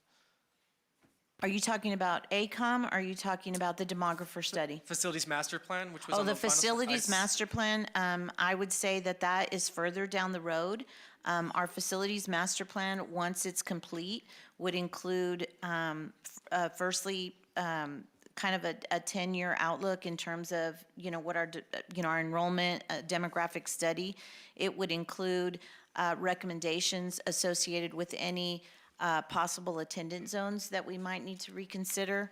It would include information about any program expansions that we're thinking about in the near term and then, possible long-term. It would also include, facilities and capacity with bond planning, which, as part of the bond planning, would include any recommendations that we might make in terms of consolidations, if that's where we were at that time. Okay, because I know that the board has requested I can't remember what we called it because we've called it different things, but a repurposing, someone help me out here. Oh, you're talking about the surplus properties? And Yes, that that would plan. also include, I think that before then, like today, we showed you the annual enrollment review. We've got a demographer, that we're going to be bringing you for approval. The next big milestone would be the demographer study, which would be in July. But in between there, we're going to need to look at, before we plan bond and facilities, the plan on how to, what we're going to do with our current surplus properties. Okay, Yes. so I just want clarification. So for a comprehensive facilities master plan, that's going to have to address and take in consideration the surplus properties that we have. So when we receive the master plan for facilities, that's going to include our surplus properties? I would say that there may be information that you receive before the facilities master plan comes out about our current surplus properties and what our plan is for that. But our facilities master plan would include a level of specificity going forward if we were to incur additional surplus properties going down the road, so that we've codified what we do, and that's part of our plan going forward. Because that was a missing piece in our previous plan. Okay, so then the board should be seeing some movement on that policy process, things of that, well before that facilities master plan. So I know that we, I want to say about 8 months ago, we saw the initial plan, if I'm not mistaken. It sounds about 8 months. We'll be seeing an update on that. Thank you. And I really am excited about this. I will knock on doors. I will go out there and speak as a parent. I think that the early education is our biggest asset in this district. I'm encouraged every day with what I see with my daughter, her growth. She's in the bilingual program at Torres when she comes home speaking Spanish, and she's an introvert. So when she comes home and she can share what happened in her day and the growth, that's how you make EPISD long forever, generational families. That's how you grow on that, and that's how you build on that. So I'm happy to do whatever it takes. Quick questions? Quick question. On the slide indicating the amount of students that are leaving us each year, I don't know if I missed this part, but was that broken down by reason, why they're leaving? No, it's not broken down by reason, and that's something that we're developing and gathering. We actually have a survey that we created. And with that survey, as a student leaves, those that do provide us the feedback, we're identifying why is it that they're leaving? Is it that they're moving? Is it that they still live with us and going where? So that's information that we're currently gathering. When did we start doing that? We started doing that at the beginning of this year. Hallelujah. We just started doing that this year. Go ahead. I've been talking about that for 4 years, and I don't know why it took us 3 of the 4 years to start doing that, but we're doing it now, so great. Right. Well, we're doing that, but we're also, we are accessing reports that we can pull from TEA. So we request particular information from TEA so that we can go back and look at where students are going. And then obviously we've incorporated not necessarily just a survey, but also expectations about what we want happening at each individual campus when parents express a desire to, disenroll from their school. What's the procedure, just out of curiosity? Like, if I show up to my kid's school and say, hey, I want to pull the kid out, like, who is it that handles that? And Well, what we've asked, and what we talk to our campuses about is that we want, campus administration involved in sitting down with the parent and listening to, it's unfortunate that you've made a decision. I'd like to sit down with you and understand why, and we find out information from them. At that time, we also ask them to fill out, would you be willing to, fill out the survey so that we can document, where you're going? We also ask the registrar to make sure that when they do express a desire to leave, that they automatically get a campus administrator involved so that they can have some conversation. Because the conversation that we want to have with families is, although we want to encourage you to stay with us, if you do choose to leave, your feedback is important to us so that we can continue to improve our system, right? I love that. I love that. And if we could even take that one step further and somehow take the temperature of folks before they decide they want to leave us, that would be awesome. Well, and that's part of the superintendent's evaluation in our blueprint, that we're going to be looking at, surveys for parent satisfaction, student satisfaction, employee, and just our overall organizational health going forward.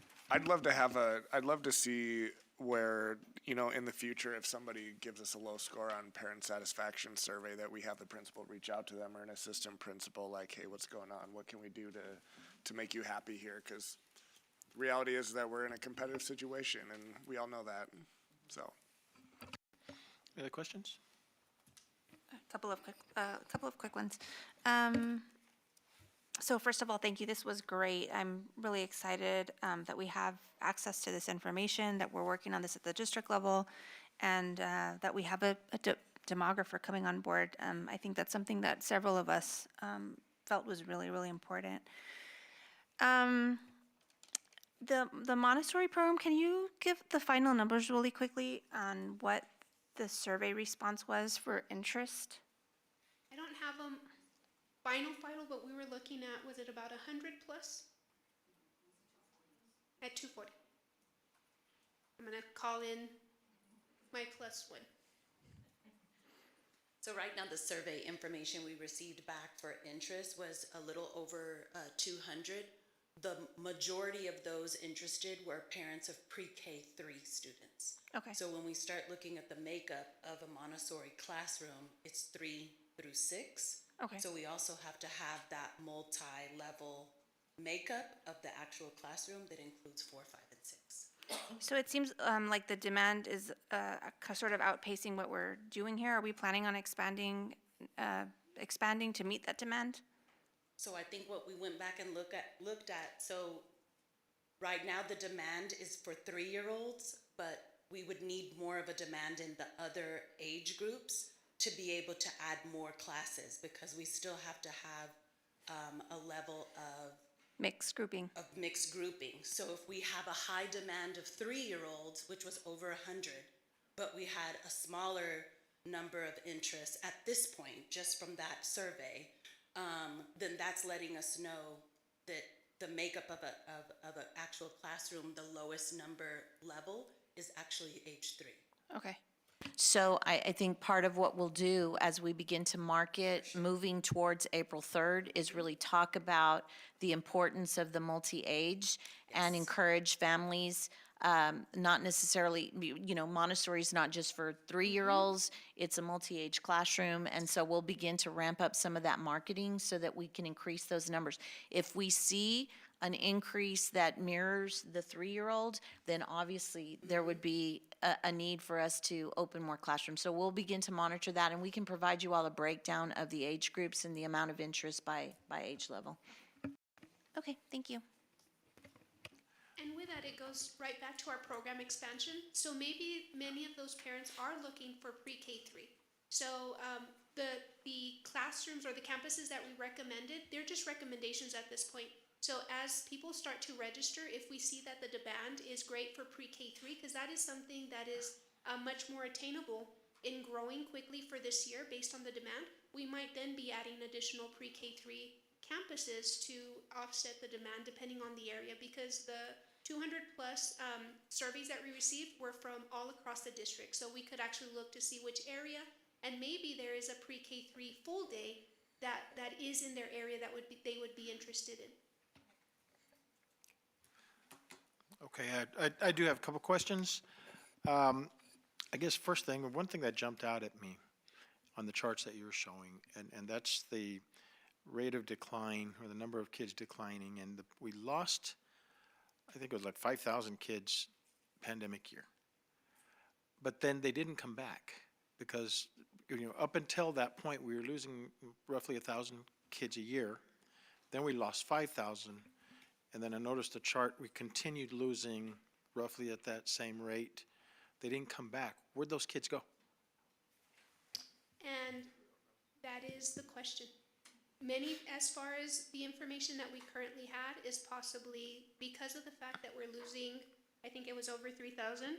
Again, I don't have the ability to move up and down my PowerPoint anymore.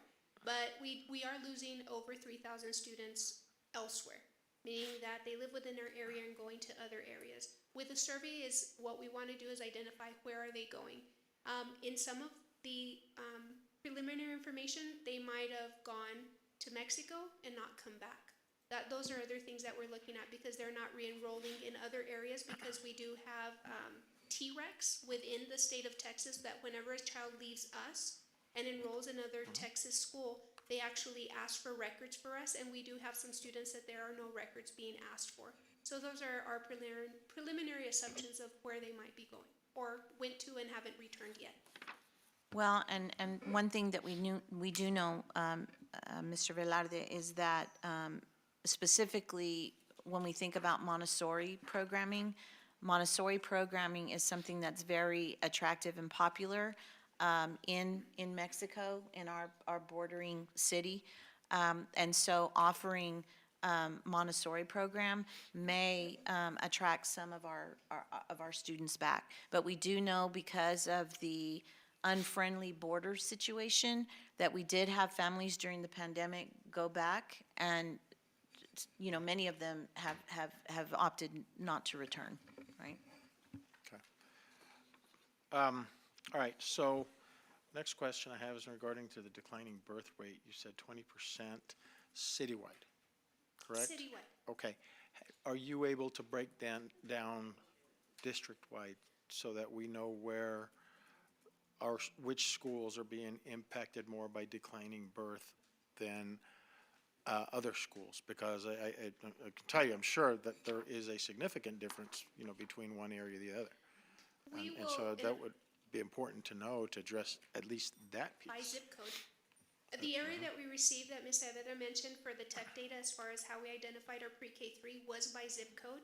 So Centers for Disease Control, let's see if that's something that they provide as far as for the birth rates, the CDC.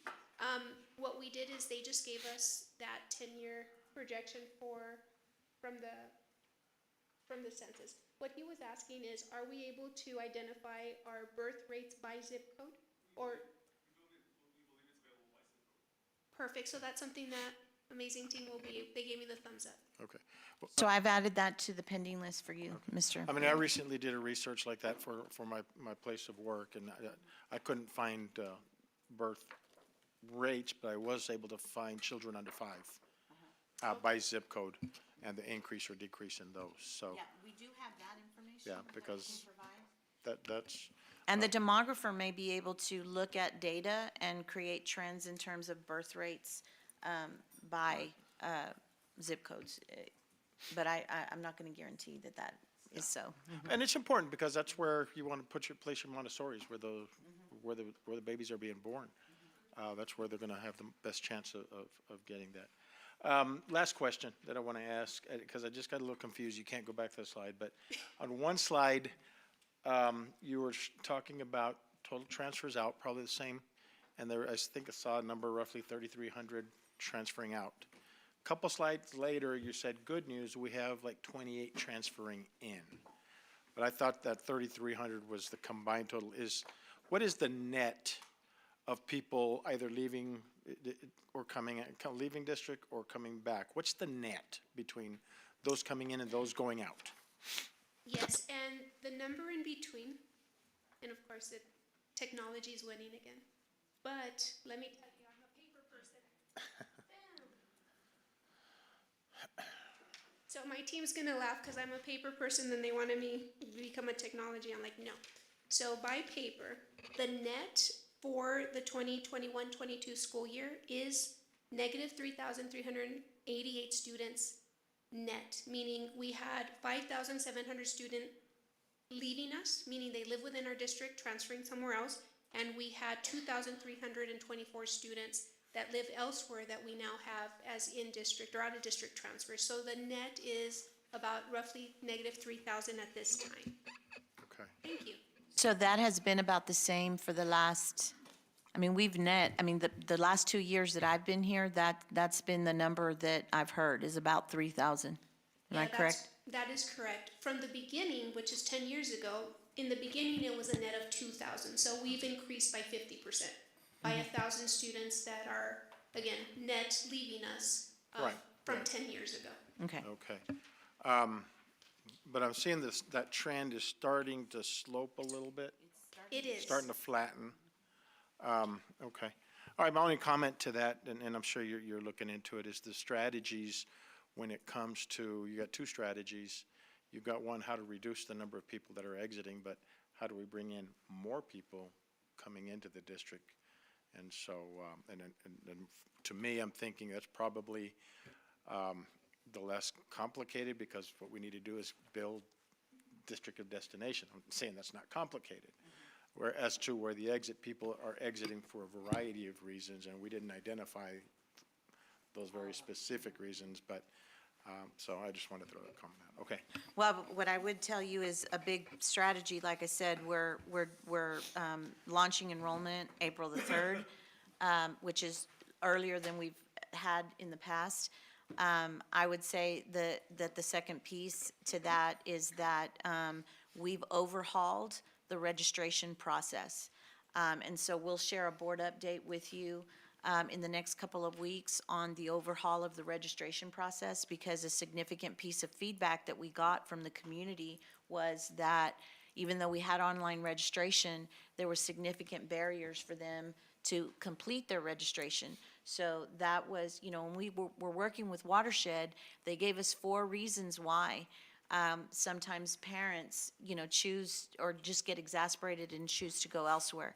And one of that is, what is the simplicity of your registration process? So we went back and we did overhaul that. So that is one strategy, along with significant marketing, starting our enrollment and registration process much sooner. And our extended day learning centers. Well, what we also knew is that even though parents might come to us for pre-K, they may choose to just take their child to a private daycare, because there they can have a continuum of services for beginning of the school all the way to 6 p.m. at night. And so many of the places where we're increasing our pre-K 3 and 4 capacity, we're also adding extended day services so that we provide that convenience for parents as well. And we're looking even at many of our West Side campuses to determine whether parents would choose to pay for extended day services in some of our campuses and keep their kids there, rather than, choose to go to a private entity and have that continuum of services. All over the school district, we're looking at either after-school programming options or extended day options where that would either be free of charge for parents or at a cost that's lower than possibly a daycare cost. Sinead, you have some? Just a follow-up to that. Is there a way that you can identify sort of as an exit question in your survey exactly what campuses that they're choosing to go to, just so that we have trend data on where sort of pinpoint where we're losing? It does have that on Okay. there. And now they could choose to share that with us or not, but that is a question that's there. Okay. I just have one question. So I think out of this whole report, I'm thankful that we're getting there with addressing this more and more, just because pretty much my whole time on the board, this is something that I have been talking about and it's landed on deaf ears. I'm really appreciative of that. But I think what really comes to the forefront is the slide on the transfers in and out of the district for me.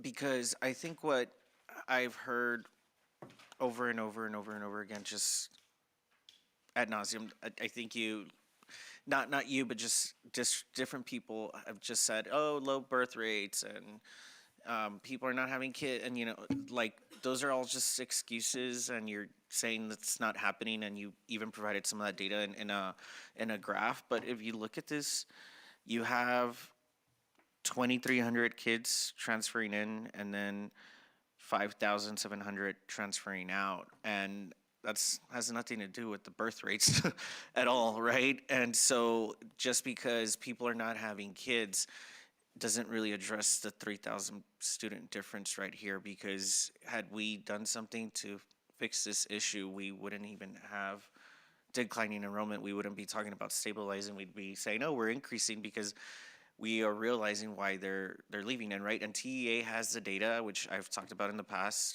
I think before your time here, Maribel, where you could see, and I'm sure you've seen it too, where they're going to the different districts or they're going to charter schools, and that's provided every year, I believe in October. And so it just really illustrates the fact that we could continue to say excuses on why it's happening, but I think it also just affects the quality programming that we're offering or not offering, the customer service that we need to work on, and just other different issues to make people stay at our district, because the students are there, but they're just deciding to go to Isleta or Canotillo or to IDEA or to other places, right? And so this is just really striking to me, so I wanted to say that. And you're absolutely right. Some of the things that we're looking at, again, as part of the facilities master plan, is looking at program development, not necessarily just at the high school level. You saw some of our strategies with early education significantly, because that's where the greatest potential is. But as we go forward, we're going to be looking at programming at the elementary and the middle school level, so that, again, there's some excitement for people to stay and not leave, because we're offering them possibly a choice that is not a choice at an elementary level in other areas of the city. But right now, that's not what we have in place. And it also makes me think that when Martha comes to us during the budget cycle, and she's like, oh, we're losing another 20 million this year because it's another 1,000 kids that we're losing. That's just a third of the people transferring out. And if we did something to fix that, we wouldn't be having the conversation of $20 million every year and seeing how we're going to cut the budget in one way or another, and not focus on programming, but we're going to focus on other stuff. So that's why this is the gold mine right here, and we need to focus on this. Okay, so I see no other red lights, so thank you so much for that report. That was a very enlightening report, and I certainly appreciate the data that was presented. Okay, so at this time, we'll go ahead and move to action items. Number 8, item 8A, discuss and take appropriate action on certification of unopposed candidate for single-member trustee District 7. Proposed declaration that unopposed candidate be elected to office, and cancellation of May 6, 2023 election for El Paso Independent School District trustee for single-member District 7. It's a whole bunch to say that Mr. Call didn't get an opponent. We just I will happily make a motion on that one. have So a first off, motion. congratulations to Mr. Call for his Second. unopposed And victory. we have a second. All in favor? Aye. Aye, opposed? Congratulations, Mr. Call. You are going to begin a second term That was a whole lot easier than last time. of the Board of Trustees. Now we'll go to item 8B, discuss and take appropriate action on House Bill 3, student outcome goals and plans. Okay, we're going to try to make this brief. I know that there's been a lot of work that's been done by the ad hoc committee, feedback from the board, and the administration collectively. We want to spend the time today really focused on the adjustments that we made to the student outcome goals based on your feedback the last time we brought this in November. So I'd really like for us to focus on that piece and then open it up for questions, okay? I got it. Okay. This long. You ready? So here we go. Truly, the changes that we're recommending at this time, based on your feedback, we had an ad hoc committee, had great meetings, met with individual board members based on questions that they had. So the recommended adjustments is that we're going to add student groups, which is SPED and emergent bilingual, to our early literacy and early mathematics progress measures. So we did that throughout. We're removing college prep from HB3 CCMR goal. And right now, CCMR is truly CCR. The military, we have not had that for a couple of years, so recommendation is to keep that consistency. That way our data sets look the same.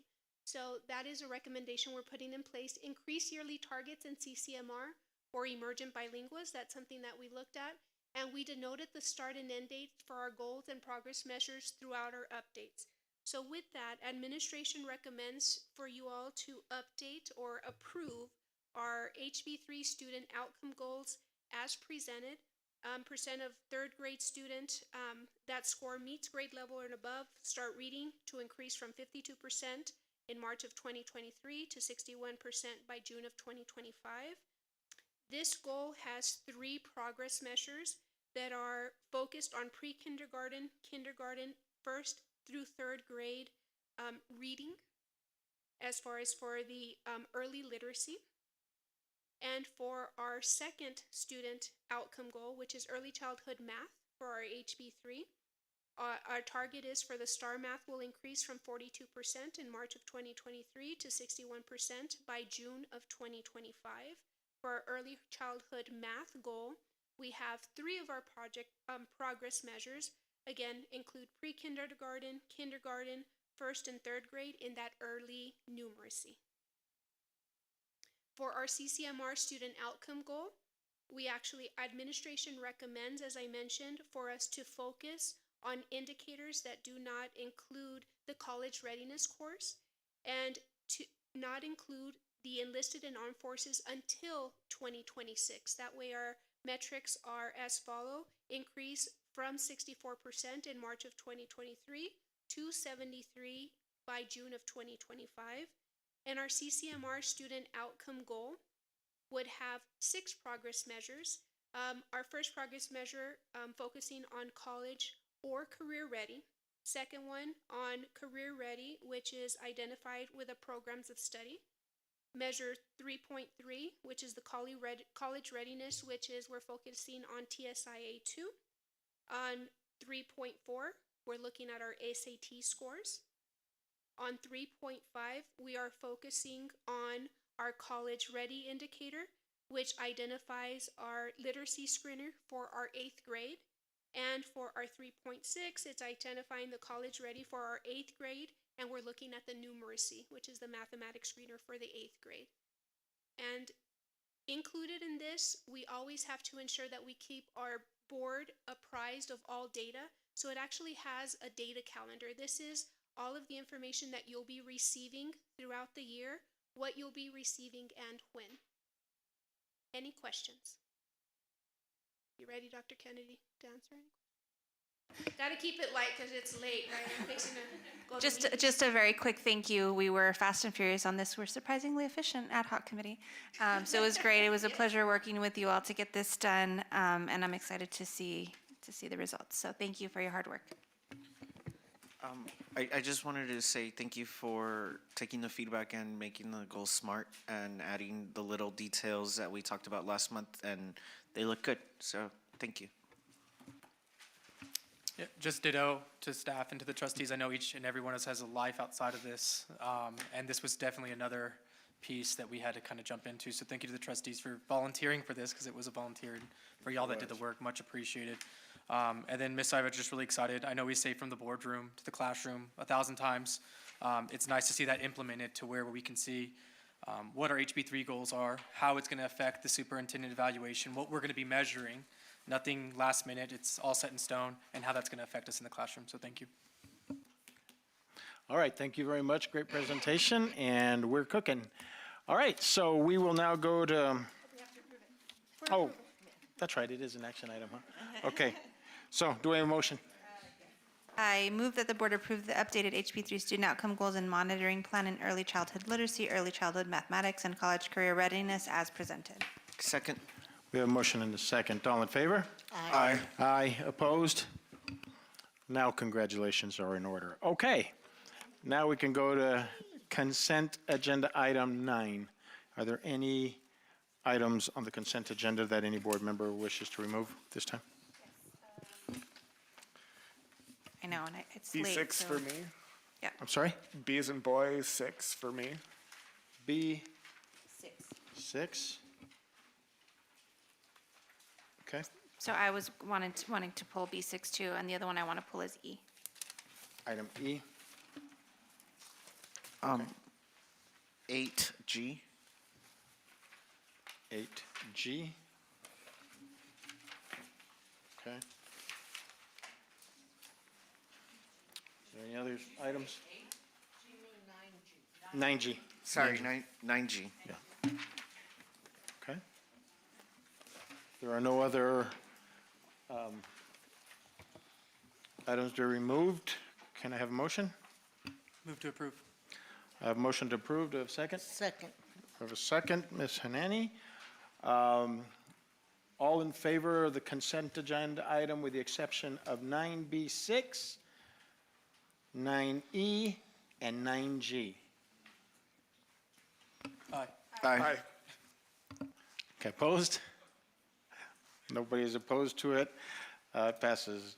The meeting's getting long. Okay, we will now go to item 9.6, adoption of proposed revisions to board policy FC, school attendance areas. Okay, Mr. Call and Ms. Hanani, this was your request to remove. Do you want to go first, or do you want me to?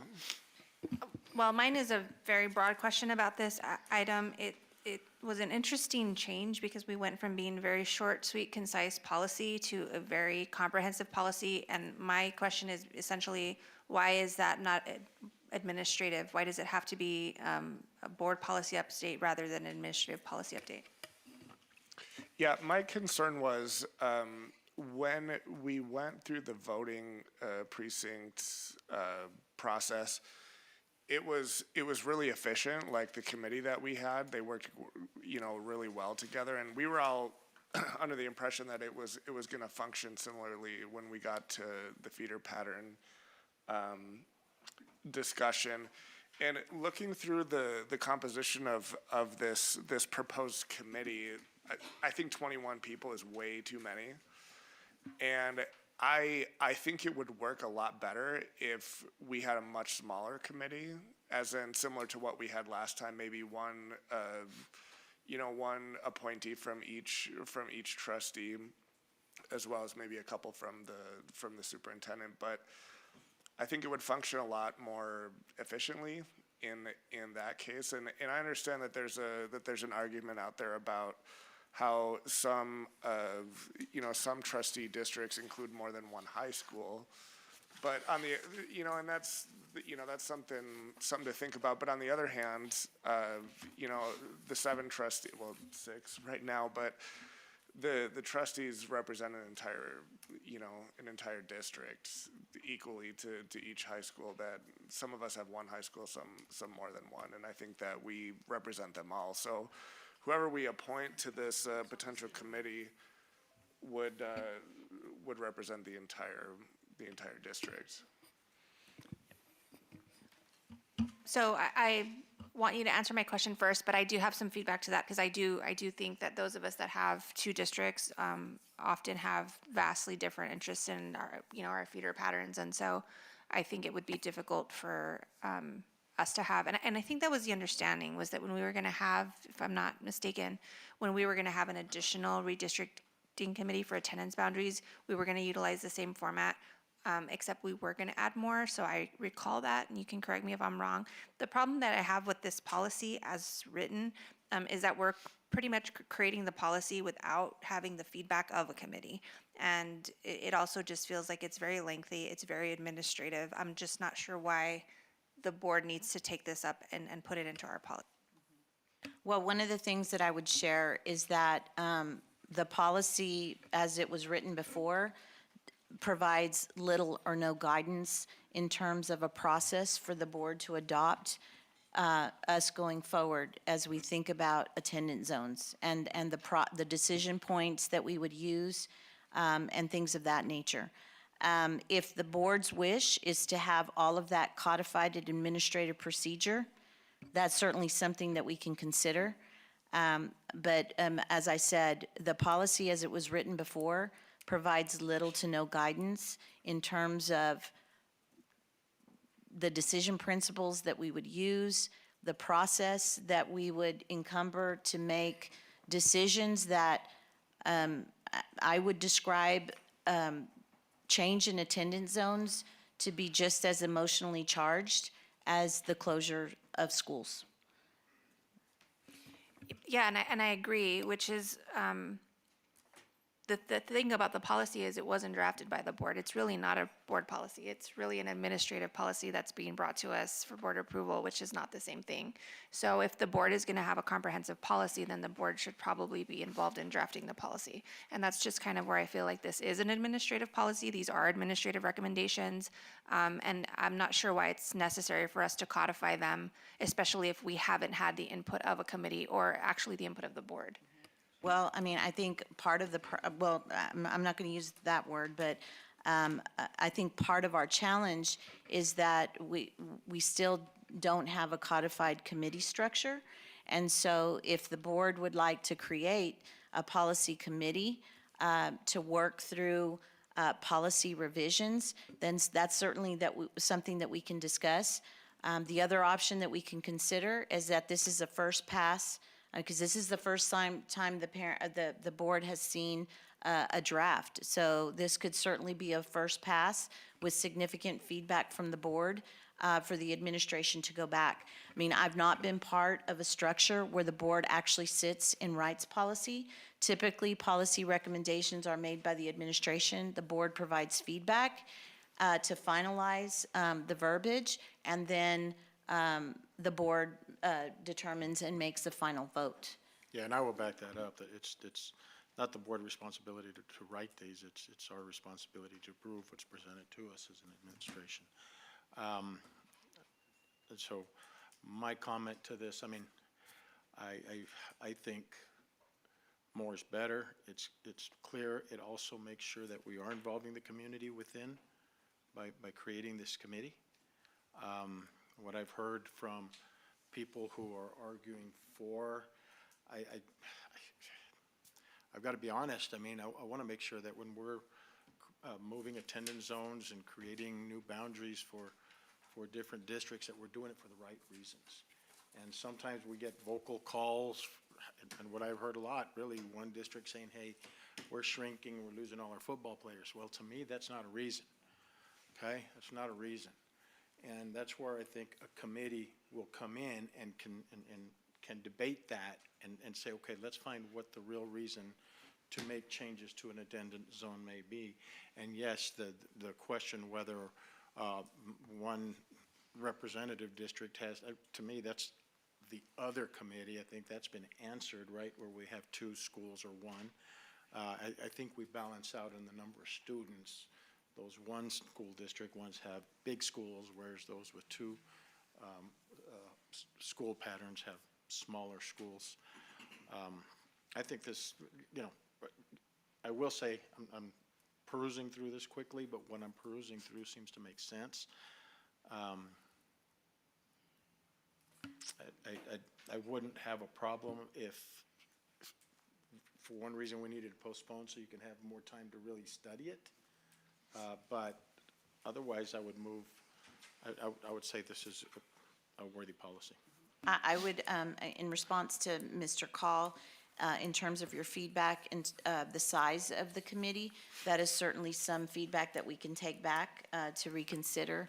You know, I know that a committee of 21 appears to be large. I think that the intent behind that recommendation is really to afford adequate representation of not necessarily just high school or board member representation, but we could have a good cross-section of each feeder pattern in terms of you might have somebody that's representing a feeder pattern from a high school and maybe another feeder pattern, there's an elementary representative. Regardless of that, it's just more of a cross-section.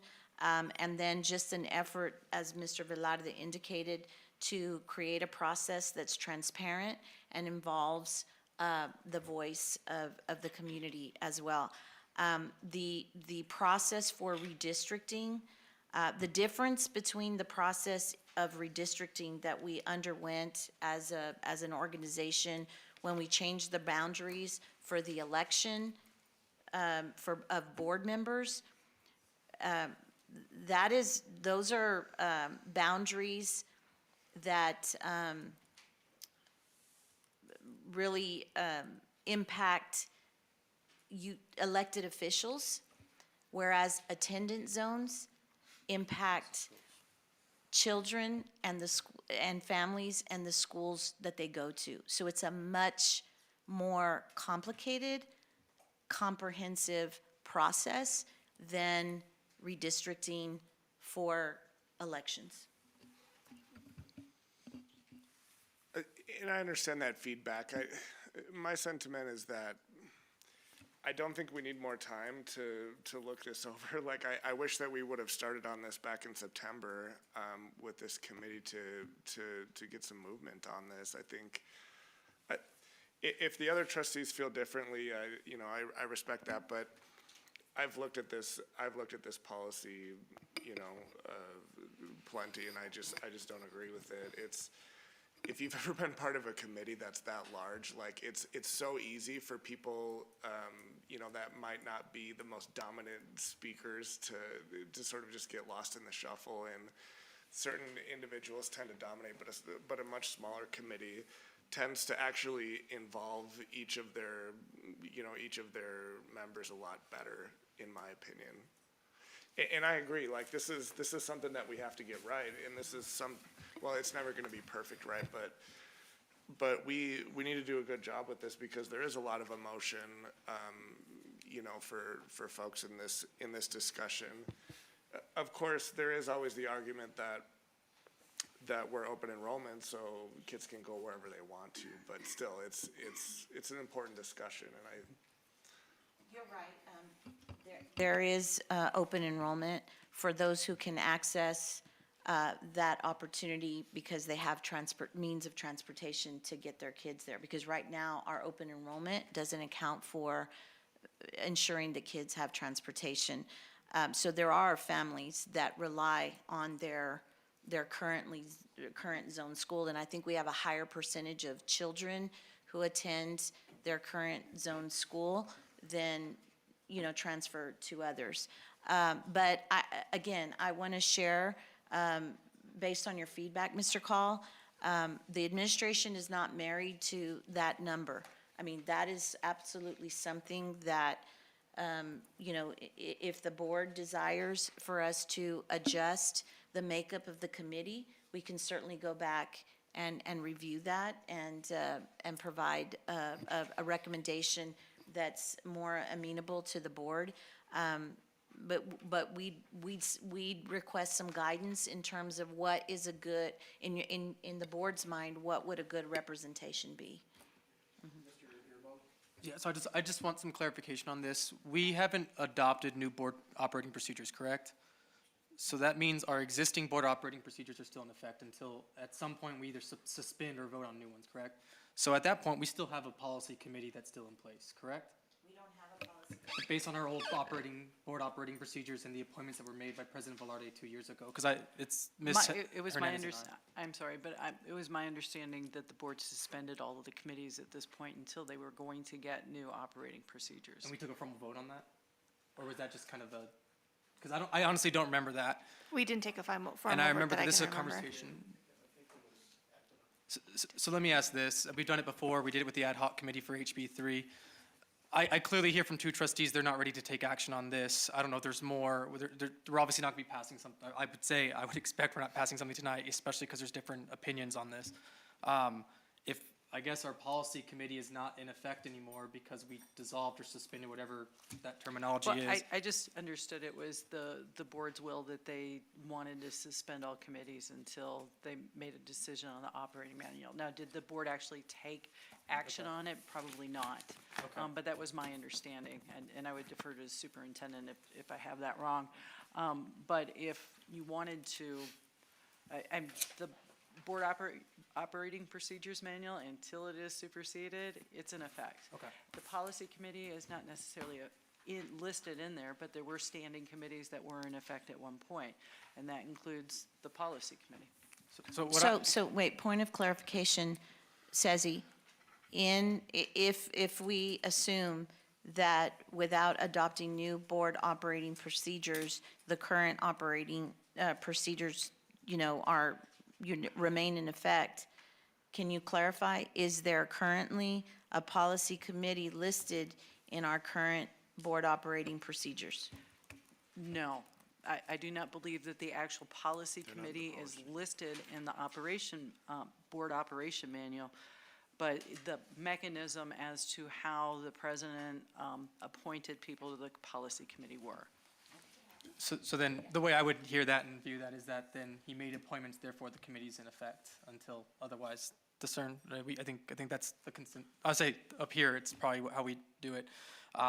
So what I would like to do is actually take it to the policy committee, give this a chance to have that conversation.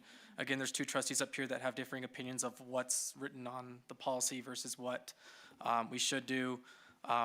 Ms. Saavedra said herself, she's looking for guidance from the board. It's probably a more robust conversation that needs to happen with everyone. Are you presenting that as a motion? I would give it time for other trustees to kind of have a conversation if they need to, but I would happily make that motion. So my only feedback on that, and I'm just kind of going to piggyback on what Trustee Call said, I don't see us taking this in the policy committee as necessarily prohibiting us from having an actual committee for attendance zones.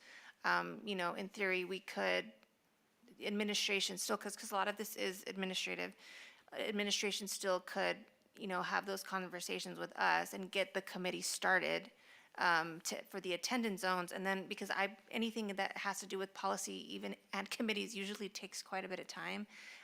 If you all are comfortable moving forward with an attendance boundary committee, having the feedback of the board, I'm okay with that, because we don't need the policy in place in order to have the committee. We've had plenty of committees before that were not codified in policy, so administration could continue with the committee, and we could move forward with having that attendance boundary committee without necessarily doing this. The thing for me with this one is, it's just like Ms. Saavedra said, it is emotionally charged, so I think we have a responsibility to do our due diligence and not just pass, what we see. The only caution I would say is that I know that the policy's more, is more about than just the makeup of the committee. There are articulated decision principles that would guide the process as a whole. And there's also pieces in the policy that talk about the fact that we would bring you all an annual enrollment analysis every year. I mean, there's some things in there. It also outlines the fact that before we could begin to institute a new attendance zone for a given school year, that the board would have to take action by a certain time. So there's a lot of other pieces in the policy that are not exclusive to the committee. The committee is one piece of a much broader process that we're trying to get to. in terms of how we manage attendance zones in our districts. So I guess my question is, do you need the policy in order to have the committee? Because I did a quick, I looked up really quickly for districts. I didn't see FC local with Houston ISD, Dallas ISD, or San Antonio, just the little thing. I saw Austin had FC local, but a lot of districts don't have FC local. Do we need FC local in order to have a committee? No. So if I could interject, you are correct. There are a lot of districts that do not have an FC local, and that's probably the reason that FC local was very short and sparse, and currently is short and sparse at EPISD. Ms. Macias and her group worked on looking at different policies from different districts and tried to put something together that they thought that the board wanted to see and approve. To answer your question, do you have to have this policy in place to have a committee? No, our local policy, it's BDB, says that the board president shall appoint members to special committees. So this would be like if you didn't have this policy that's being proposed to you tonight with the mechanism to appoint a committee, you're going to default to your local policy as to how committees are created and appointed to. However, if you don't do that, and if you do default to that policy, that's the way it's done. But there have been other committees that have been appointed by the board. So for example, when we did the redistricting, that was a board-appointed committee, and we had the criteria, and we had, kind of put out the ground rules for what the board was going to do, or what this committee was going to do, and how it was act. I believe that that is the spirit of what the administration is trying to do with the policy that's before you today. Certainly, if you don't want to pass the policy today, you don't have to. If you wanted to have and I wouldn't even say you have to take it as far as a policy committee meeting. You could do like any other, have a workshop on it if that's how the superintendent would want you to handle it, or how the board would like to handle it. But I don't think you have to, box yourself in on how you approach this. And if the policy as it's being presented right now is not what you want, it can certainly be brought back at a future date, and just tell the superintendent how quick that you're going to need to do it or want her to do it. I think at this point, what I'm hearing, that we have different disagreements. I don't see anybody really lining up. So what I'd like to try now, is if somebody wants to make a motion at this point and see if we can move on, and go from there.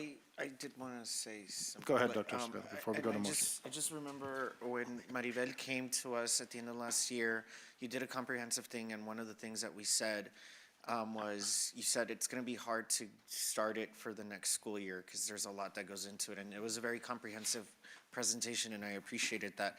And I think for me, the policy that you want to do with whatever board feedback we do, whether it's a workshop or it's a policy committee, I agree on that.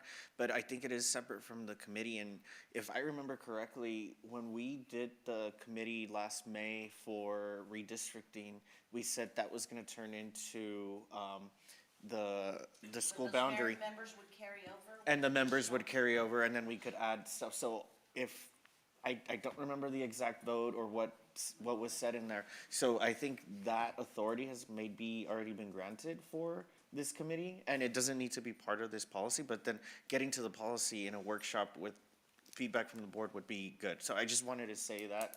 I don't know if you remember, Suzy, but. Well, that certainly wasn't in the criteria and what was in the vote. I know that there was discussion that some people may carry forward in this particular committee, right? If it's an attendance zone committee, right?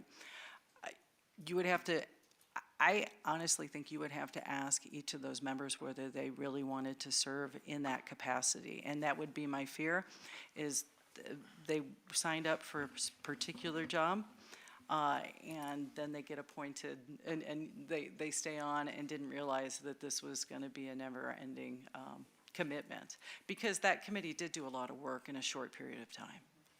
I do recall that we discussed a resolution associated with the redistricting, and in that conversation, we did say and I guess we need to go back to the minutes. We did say that, as we looked at the redistricting, that the members of that committee, that we would go back to them and, work with them to carry over into an attendance zone committee and include additional recommendations from the administration, to expand, the committee. Again, I'm going to go with Mr. Velarde, in terms of if the board's ready to make a motion. It's apparent that, there are some additional discussions that we need to have about this policy before the board can take a vote. And so again, the administration is absolutely open to guidance and feedback from the board so that we can determine what our next steps are associated with this. I think the last thing I would say is that I do want to impress upon the board that it's important for us to have guiding documents for decision points that are as emotional as these will be, going forward. So with that, Okay, so I'll just ask for a motion. So I have a motion. So in order to give staff the respect of the work they put in to explain it and to give trustees an opportunity to really evaluate it, I move that we, I guess we would postpone this vote until April, and in the interim period have a workshop. Well, I guess we could take the action during the workshop. So we will have a policy, what is this? I'm getting a note from Ms. Collins. Can we do discussion You action? don't do action in workshops, no. Okay, so then postpone until April, and in the interim, we'll do a policy FC local workshop. Okay, we have a motion. Second. Do we have a second? All in favor? Aye. Aye. Aye. All opposed? Okay. good deal. Thank you. Okay, so item 8E, Mr. or Dr. Acevedo is recusing himself. Or nine, no, wait. That's 9G. So Dr. Acevedo just walked out. We have another one. Do you want to do that one first? Because I think that Okay. just a recusal for that one. We will do item 9G, ratification of facility use agreement between the University of Texas El Paso and El Paso Independent School District for use of Don Haskins Special Events Center. Do I have a motion? Move to approve. I have a motion to approve. A second? Second. All in favor? Aye. Aye. Opposed? Motion carries 5-0. Okay, we will go back to item E. I don't know if Dr. Acevedo is going to come back, but we do have a quorum.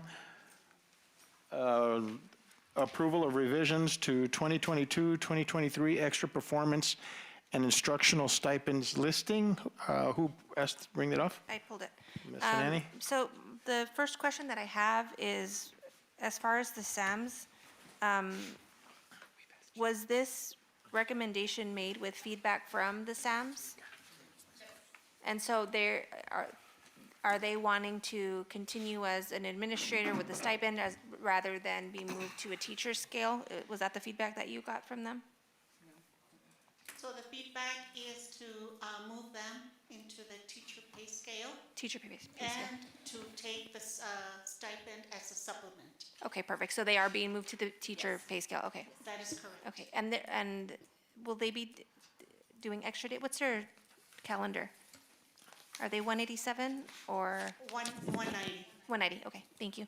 And then the other question that I had, very quickly, there's a discrepancy here, on number 2, speech language pathologist, one-time sign-on bonus, 6,000, and then it says 2-year commitment, but in the actual graphic, it has, 1 asterisk, which is oh no, that's right, I'm sorry, you're right, that's good. So that was my question about the SAMs. Thank you.